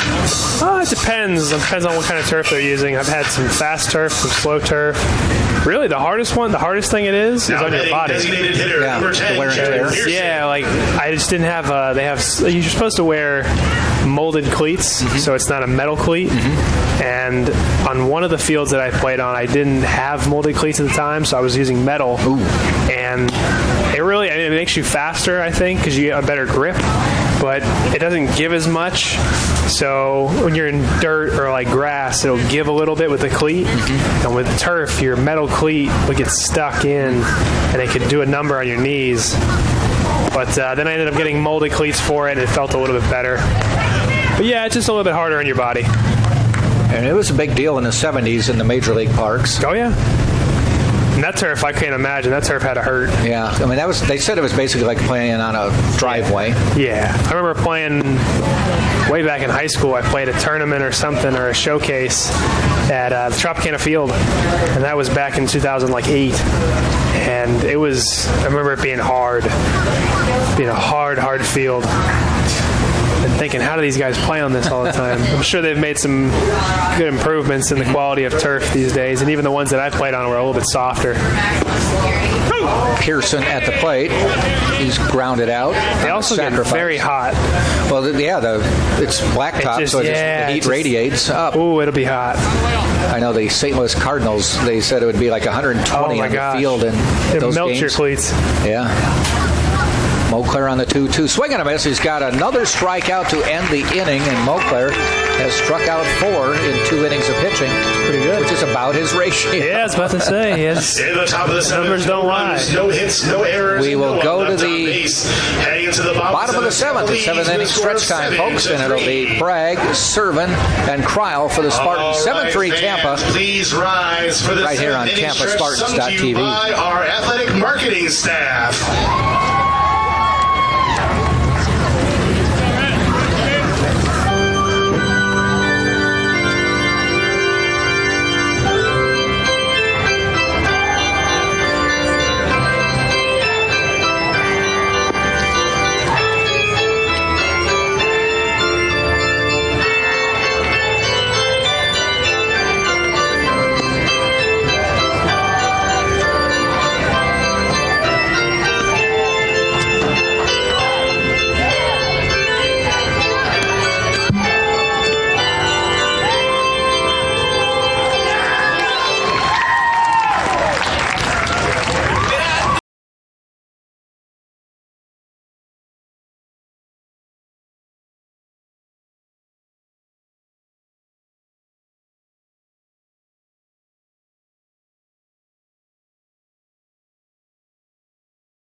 first baseman, number 23, Harrison Bragg. Harrison Bragg to lead off for the Spartans here in the bottom of the 7th with a 7-3 Spartan lead. Bragg with a strikeout, reached on an error and grounded out to second. And fouls this first pitch back. Tell you what, I think I might be wrong here. I think he might be due for for something here, like a home run. He's averaging a home run a series. He might be due. This is the 4th series, and he's sitting on 3. And he was looking for He's trying to prove me right. Yeah. Usually whatever we say seems to come true immediately. I know. Whenever I go for food, maybe I need to go for more food. Yeah. We'll score a lot more runs. I'm sure if the guys knew that when I went down for food they hit home runs, they would they'd never buy let me. They'd buy dinner. Yeah, they'd give me money. I'd be eating well, that's for sure. I'll tell you what, if I knew that I got hits when someone went to the concession stand. Somebody did something like that. I would have had a whole account set up for them. Give them a credit card. Yeah. Did you ever have any superstitions? I didn't really. Or quirks, or as there they was say, like peccadillos? I didn't really have anything crazy. I had routines, things that I did all the time, and I didn't like to not do, whether it be how I prepared or something as simple as how I got into the box. But no, not really anything superstitious. When I was younger, I wouldn't listen to certain songs because I thought they were I would have a bad game when I would listen to a certain song. Okay. And I blame it on the song, like it was the song's fault that I didn't get a hit. Well, of course. I'm trying to think of anything else. Like again, earlier on, there was if I went to the park a certain way, had a good game, I'd have to go to that place all the time. Those are kind of superstitions. Yeah, it was a lot more like when I was in high school. I'd maybe eat certain food before a game because we didn't play every day. Wade Boggs chicken every day. Yeah, and then when I started playing every day, I was like, I can't do that. It's just too much. Bragg gets the walk, and it brings up Servant to the plate. Now batting catcher, Servant is grounded out, hit into a double play, and flew out to second.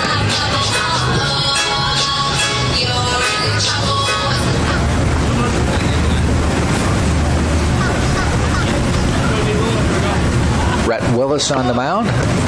Servant trying to bunt. Yeah, it was funny when the season would end, it would be a whole new library of music would open up that I could listen to because it wasn't bad luck anymore. I can listen to that song again. All right. Okay, there's no at-bats to be had for a couple months? All right. Did you have walk-up music? I did. I had plenty of walk-up songs. You change it again based on how you were doing? Yeah, I did, yeah. Again, there was times where I was superstitious, where I would change it every homestand. I'd go through a different walkout song. And if I came up to a new walkout song and didn't get a hit, I'd have to go. Gotta get a different one. Do players recognize that? If they played the wrong walk-up song, would you give a look back? What are you 100%. Doing to me? Yeah, 100%. Especially when you like your walk-up. Not that you would ever hate your walk-up, but there's times where you're I got a good one. And if they don't play it, or if they play someone else's, it just doesn't feel right. Hit to center. Falls in front of Gronberg for the base hit. There's songs to this day where I hear them and I think of someone else hitting. I'm like, it's so-and-so's coming up to hit. I would still relate those songs. I'm trying to think when that all started. When I was a kid, there were no such things as walk-up songs. I don't know. So it was only organ music anyway. Yeah. We had them in high school. So that was you're a lot younger than me. Now batting regular, number 13, definitely younger. Connor Cryle. Don't say that so positive. Just by a couple of years, though. Decades. Well, I was telling you the other day, I got inducted into an honor society here at University of Tampa for adults in continuing education. And I got the email, and I was like, well, what makes an adult? Ground ball up the middle, Newton to double play to get 2 outs. They said, anyone 26 and over. I was like, me? Not an adult. I don't count. Yeah. Don't you have to act like one before you can be one? Man, that's rude to call me an adult. But now batting center fielder, number 4, Nick 26. That's a lot of double plays. They've been turning quite a few double plays. Both teams have done well with the DPs today. Yeah, I wonder if they got to have a stat for that, yeah? It's probably somewhere. This is Nick DeTringo as 2 singles and a fly out to right.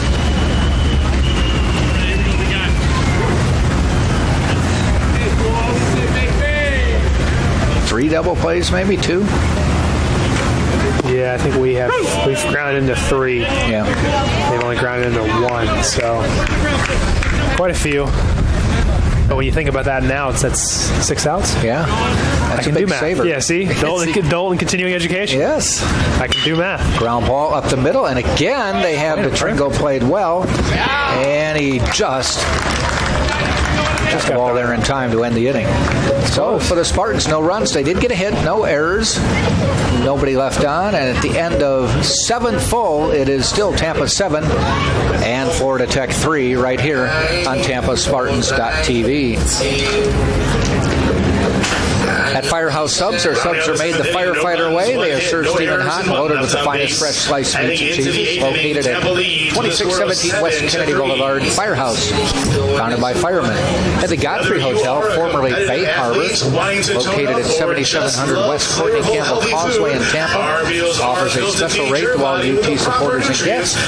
Godfrey Hotel and Cabanas on Courtney Campbell Causeway. And Florida Urgent Care, give it up to the Spartans team physicians of Drs. Selman and Gasser and their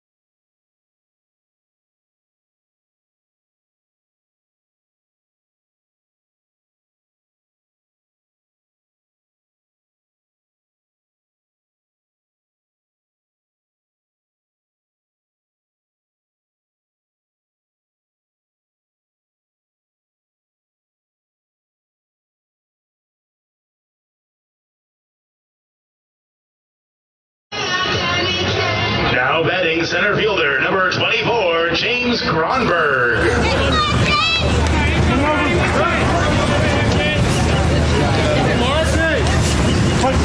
top of the order here in the top of the 8th. James Gronberg to the plate.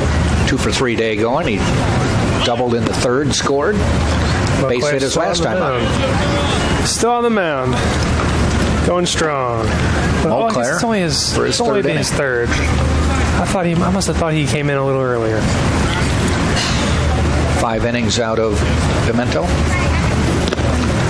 Ball strong though.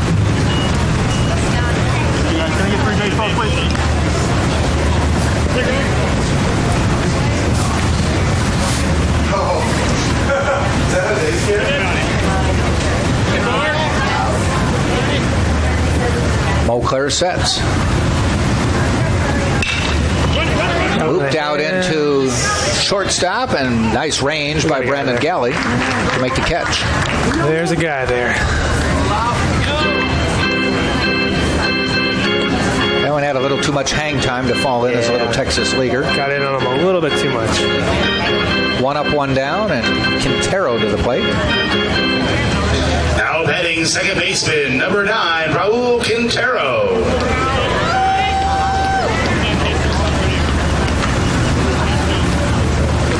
Quintero popped up, sacrifice and an RBI, and now he hits this one out towards Stephen Smith. Ranges over a little bit, makes the catch. 2 up, 2 down.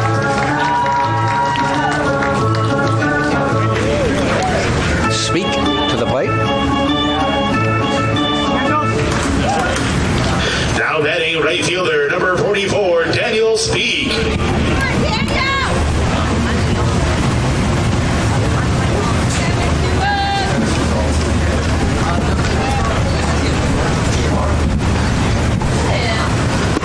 Check swing, call strike.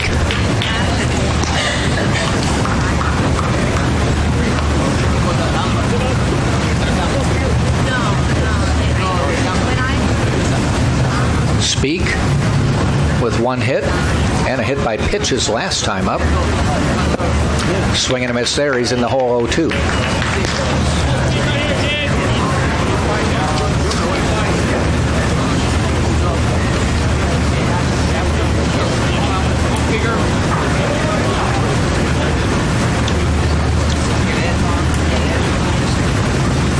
0-2 pitch. A little bit low in the dirt. Just noticing that baseball in the dirt there. Casey Scoggins also mentioned, he said the difference between the pros and college is they're changing baseballs constantly. Those are $30 sliders they're throwing in the dirt.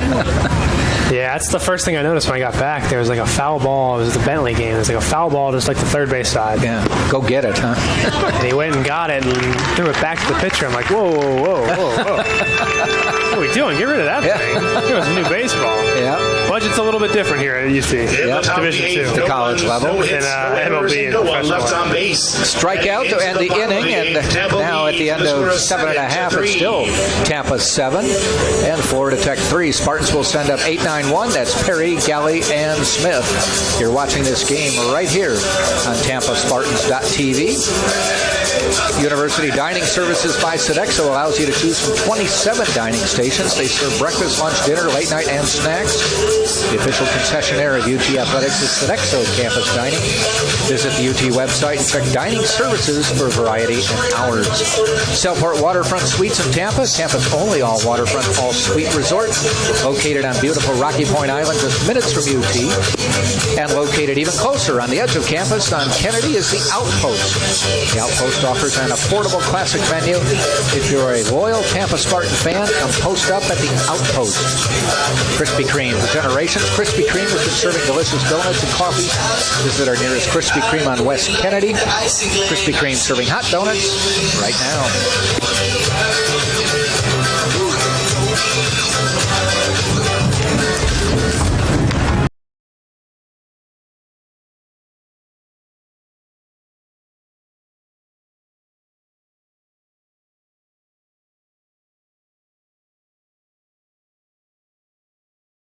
Hitter of the game, number 33, Cole Perry. You may have just heard they announced Cole Perry coming up as the clutch hitter of the game. They took a vote at some point just for the athletic marketing department, just fan vote, and said, who's your clutch hitter of the game? They said Cole Perry. He came to the plate and hit the first pitch for a home run. It's pretty funny, isn't it? He then has since followed it up with a base hit. Double, home run, he's a trip away from the cycle. Yeah.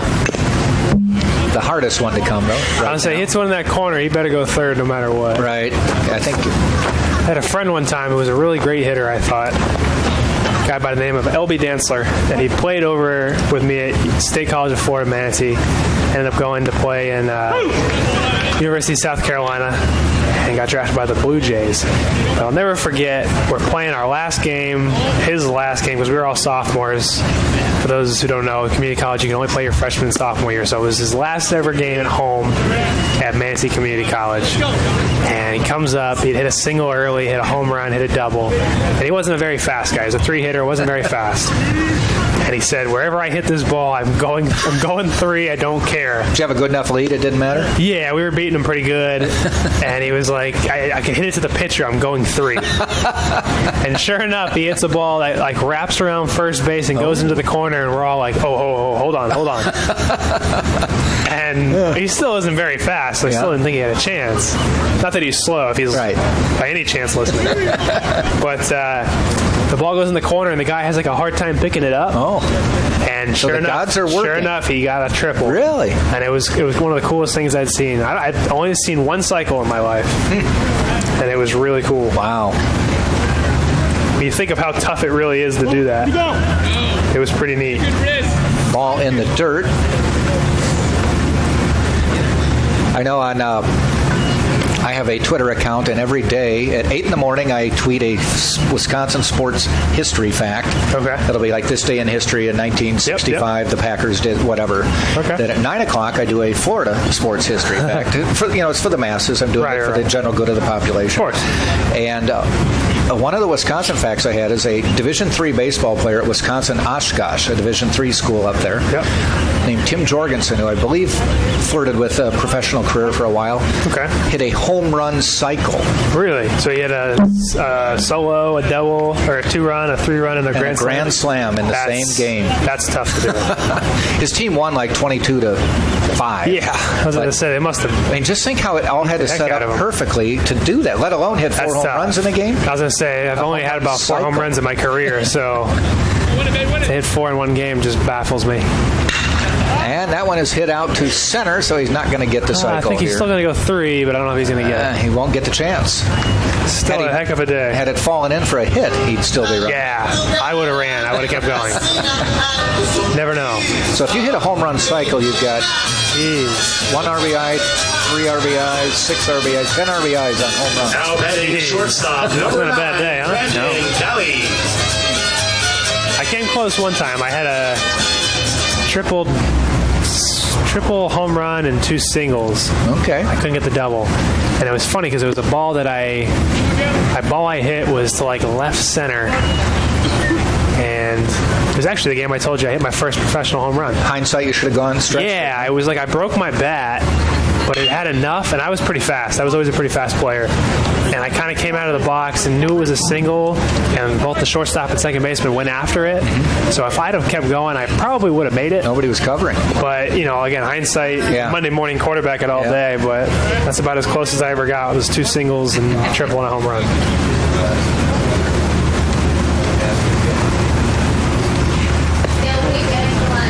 But there'd be quite a few times where I had like a triple and maybe a double and a single, and I said, you know what, I'm just going to, I'm having a good enough day, I'm going for it all. Take 3 ridiculous swings and go sit down. That's usually what happened. The other thing I find interesting, and I've only, by doing my research so I could find a Florida sports fact. Right. Actually, up in Wisconsin, I have 20 radio stations that carry my Wisconsin Sports Minute, which has the sports facts every day. Right. So I not only tweet it every day, if you live in Wisconsin, you can hear me every day. Okay. Don't have such an opportunity here in Florida yet. But one thing I found down here is there's a solid base hit for Brandon Golly, is the golden inning, which is when a pitcher comes in, throws 9 strikes, and gets 3 strikeouts. That's pretty good. Not bad. And the Tampa Bay Rays have done it a couple times. Really? Yeah. See, one thing I've not ever seen either, and I've gotten close, and maybe this is more surprising. Left fielder, number 5. Not that I can remember, at least. Smith. I've never seen a 3-pitch inning. No, I haven't either. I've seen first 2 guys go down in 2 pitches. Yeah, I've seen that, and then I get really excited, but usually the guy takes the next pitch because he's got to stop this trend. He's got some baseball knowledge or some baseball feel.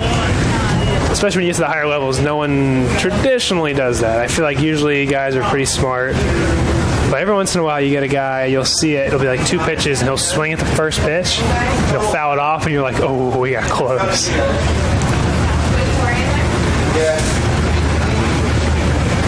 Steven Smith looks at that pitch.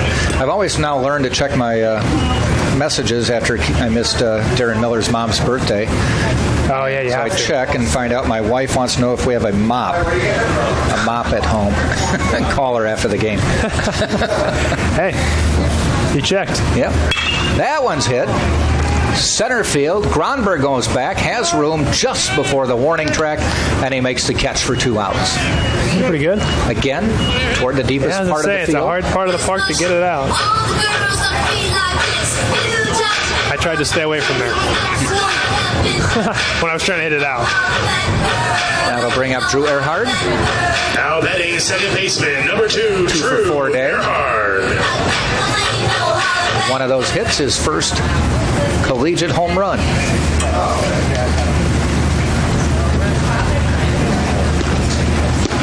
Which put a lot of the fans up out of their seats and about a half dozen fans into a frenzy. I was going to say there was a couple of excited some fans. Earharts here. I was going to say there might have been some parents or some family who were excited, but understandably so.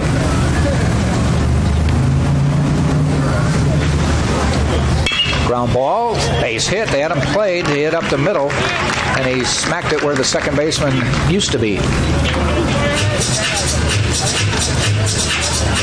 Hit it against the shift, not into the shift.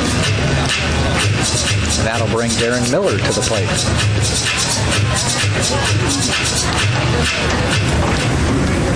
Greg Bergemeyer says first, I'm coming out.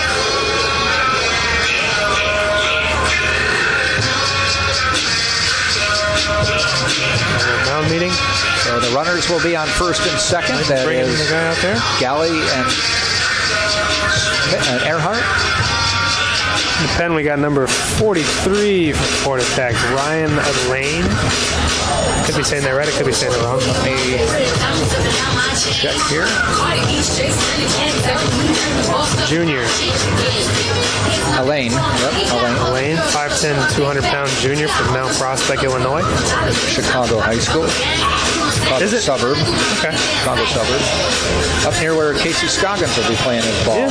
Yeah, actually, ironically, he's going up to the league that I played in. Oh, really? I did. When I got released last year and the last couple days of spring training, I hung around here in Florida for a little bit, just staying in baseball shape, and then ended up going to play in the Frontier League in a town right actually across the Mississippi River from St. Louis. I was in the Gateway Grizzlies is who I played for.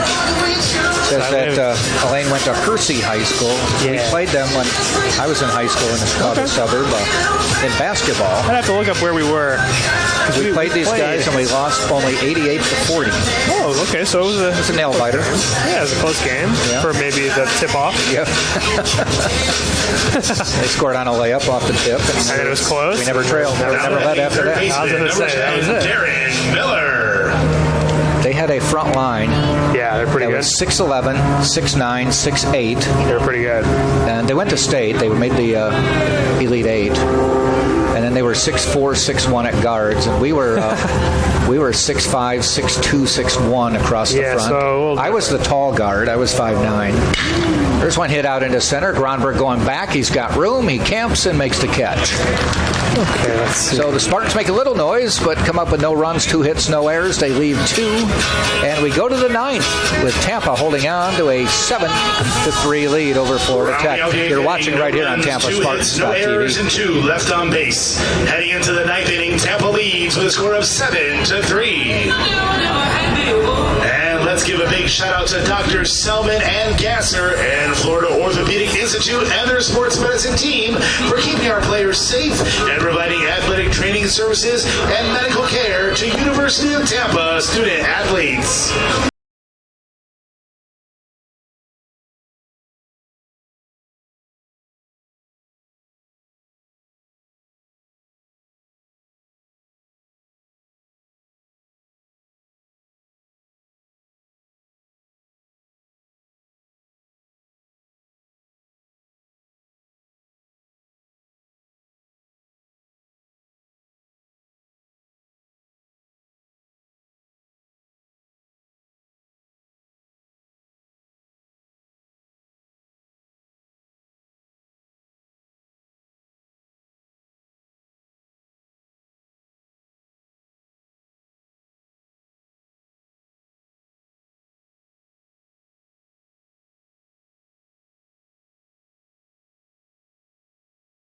Hitting for Florida Tech, number 5, Tyler Brown.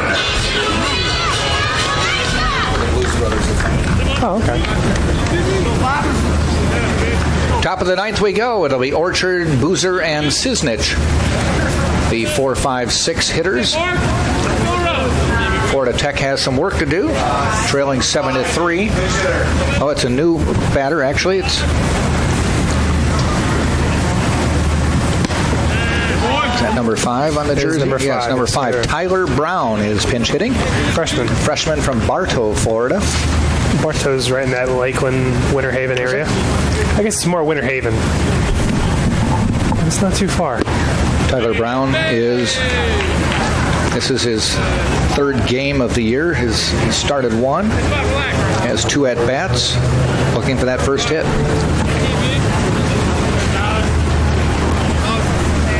1-1 pitch. Now 1-2.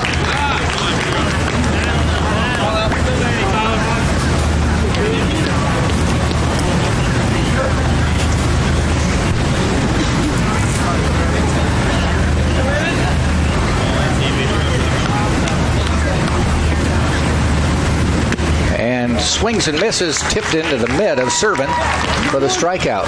So Mark Moncler racks up another one. That's his 6th strikeout of the game.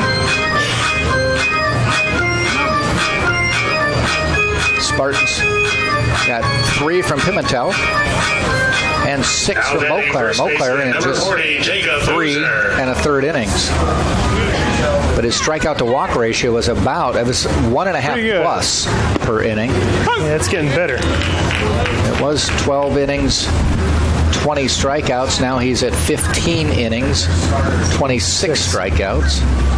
He has no walks to his credit so far. He has been steady. I don't want to jinx anybody. No, it was my fault the last time. I cost us the lead. So far so good. I think if it doesn't happen in the next pitch, I'm safe.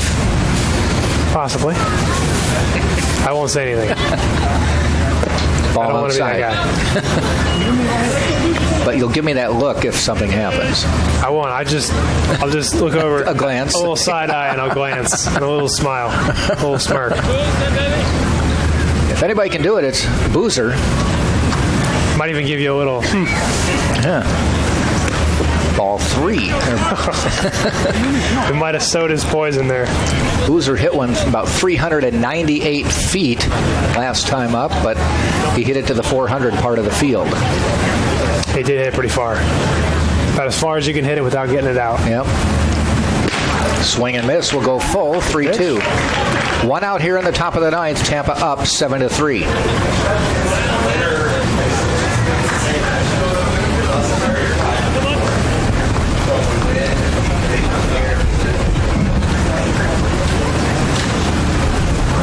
The 3-2 pitch. Swing and a miss. Moclair with a 7th strikeout. And ladies and gentlemen, that is the 10th Spartan strikeout. Everyone in the stands wins a coupon to Krispy Kreme. Ooh. Krispy Kreme? 10 strikeouts by the Spartan pitchers. It's a Krispy Kreme. It's a free plug coupon. for Krispy Kreme. Now batting third baseman, number 19, you have to go get the Ryan coupon, though. You I'm gonna can't go get just the say coupon. I was at the game. No, I'm going to go get the coupon. All right. I could do for some Krispy Kreme donuts. I haven't had a Krispy Kreme donut in a while, so I think that's a good excuse to go get one. There you go. Say I'm forced to. They gave me the coupon. Sisnich at the plate. He is 0 for 3 today. Last hope for the Panthers in game 1. 7-3.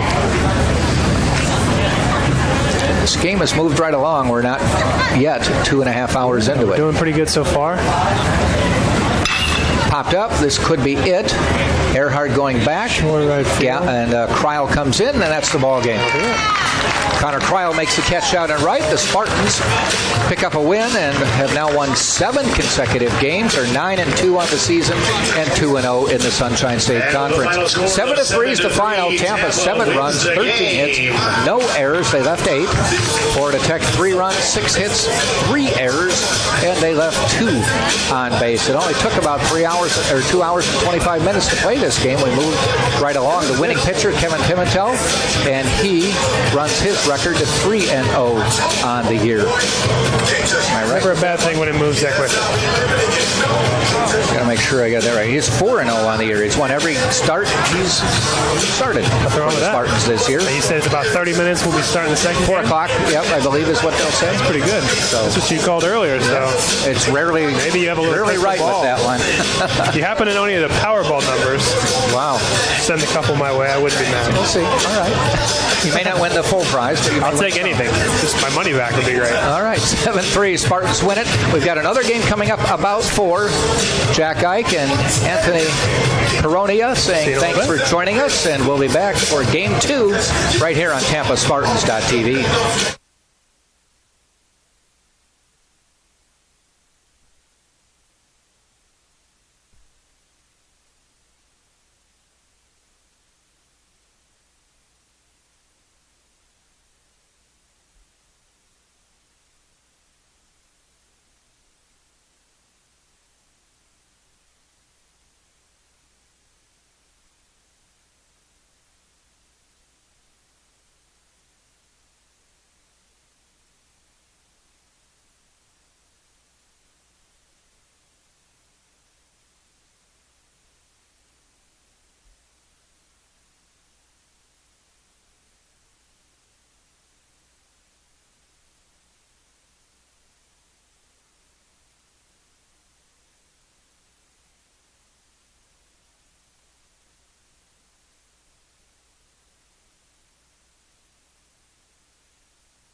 And pitching for the Spartans is... And let's get ready for more baseball. Welcome, everybody, to the University of Tampa Florida Tech baseball game. Game 3 of this 3-game series. The Spartans have taken the first two, 6-0 on Friday, 7-3 in the first game completed about a half hour ago. Hi, everybody. Jack Ike along with Anthony Caronia as we get ready for the third game of this series. Spartans now 2-0 in the Sunshine State Conference, 9-2 overall on the season. Florida Tech 4-8 and 0-2 in conference play. And Anthony, so far we saw a great pitchers duel. We did. With the Spartans coming out on top on Friday, and the bats came to life in the second game. Completely different story today, but let's see what we got today. I mean, we got a good arm on the mound. I know for Tampa. I'm not too familiar with the arm on the mound for Florida Tech. Maybe you can give me a little bit of... I'll see what I can find. Information on them. Let's get you the starting lineups for today's game. On the mound for the Spartans is going to be Cole Aker, and his battery mate will be Chris Gaffney. The starting lineup in the batting order for Florida Tech. Center fielder is... Get my numbers here before I get too confused. Will be number 24, and that is James Gronberg, the junior from Stamford, Connecticut. Batting second is number 9, and that is Raul Quintero, a sophomore from Weston, Florida. Batting third is the right fielder, Daniel Speak. He is number 44, and he is a senior from Ontario, Canada. Batting cleanup is Booser, and that is Jacob Booser, moved into the cleanup hole. He is number 40, and he is a junior from Staten Island, New York. In the 5 spot is Sinsnich, and he is number 19, a senior from Fort Lauderdale, Florida. Batting 6th is the shortstop, Jacob Newton. He is number 6, and he is a freshman from Oakville, Canada. Batting 7th is Vincenzo Catanza, and he is number 22, batting, and he is a sophomore from Longwood, Florida. Leading off is going to be Gronberg against Cole Aker for the Spartans. Then the final 3 batters are second base is Tesserero, followed by Capella, and on the mound will be Marsheiser.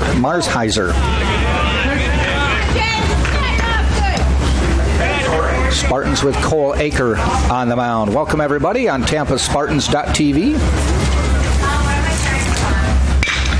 First pitch hit out to Drew Earhart.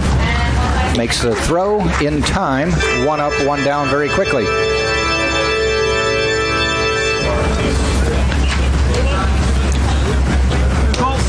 Now batting second baseman, number 9, for the Spartans, Quintero. Cole Aker comes in. This is his 4th start of the year.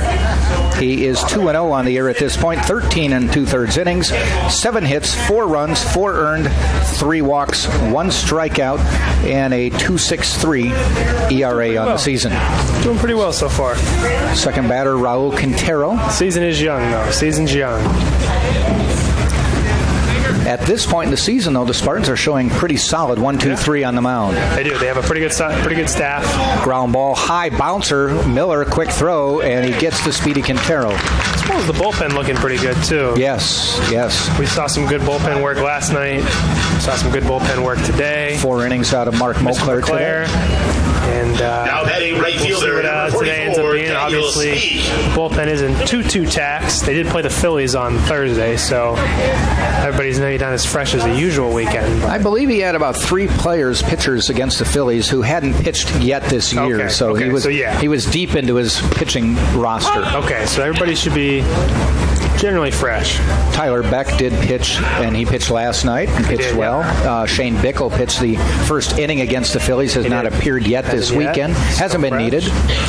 He's the closer. Which is good. I mean, you'd like to not have to use all your arms if you don't have to. Now, would you, even if the circumstances didn't dictate it, get Bickle on the mound just for the innings this weekend, or is it good to save him for the whole week? He can get an inning, but you'd like to get him his action to get his work in. There's something to be said about facing live pitching or live hitters and that competing in competition atmosphere. You can throw as many bullpens as you want. You can throw during the week against one of the hitters from Tampa during practice, but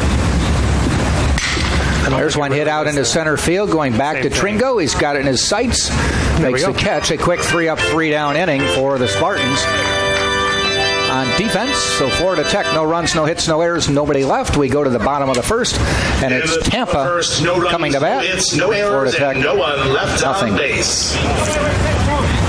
Legacy Production Group is Tampa's premier nightlife marketing company. They provide weekly parties and special events, but they're not limited to the nightlife. They also will do charity events and corporate events for any organization. Legacy Production Group is operated by proud UT alums.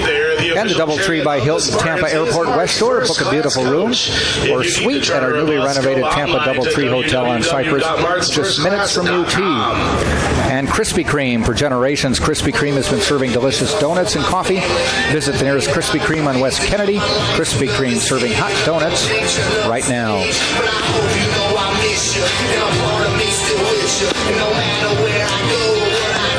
Lineup for the Tampa Spartans. On the mound is Mars Hauser for Florida Tech. His battery mate is Sinsnich.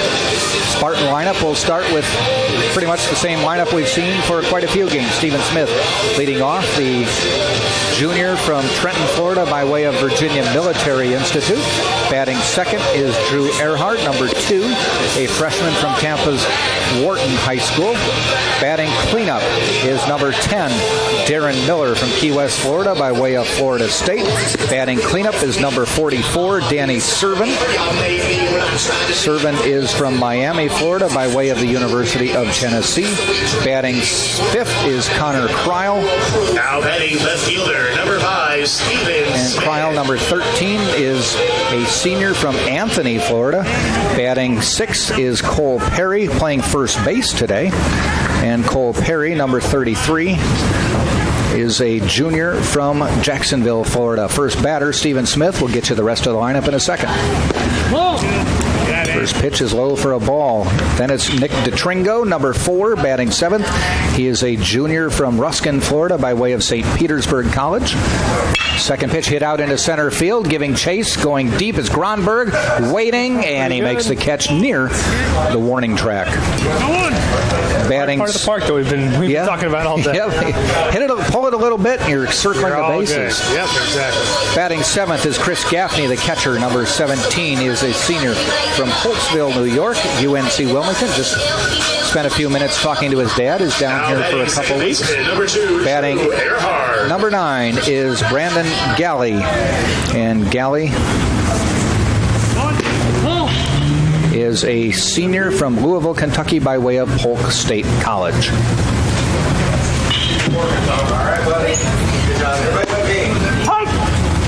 Mars Heiser with the pitch.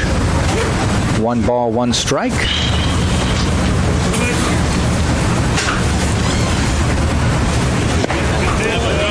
Swing and a miss.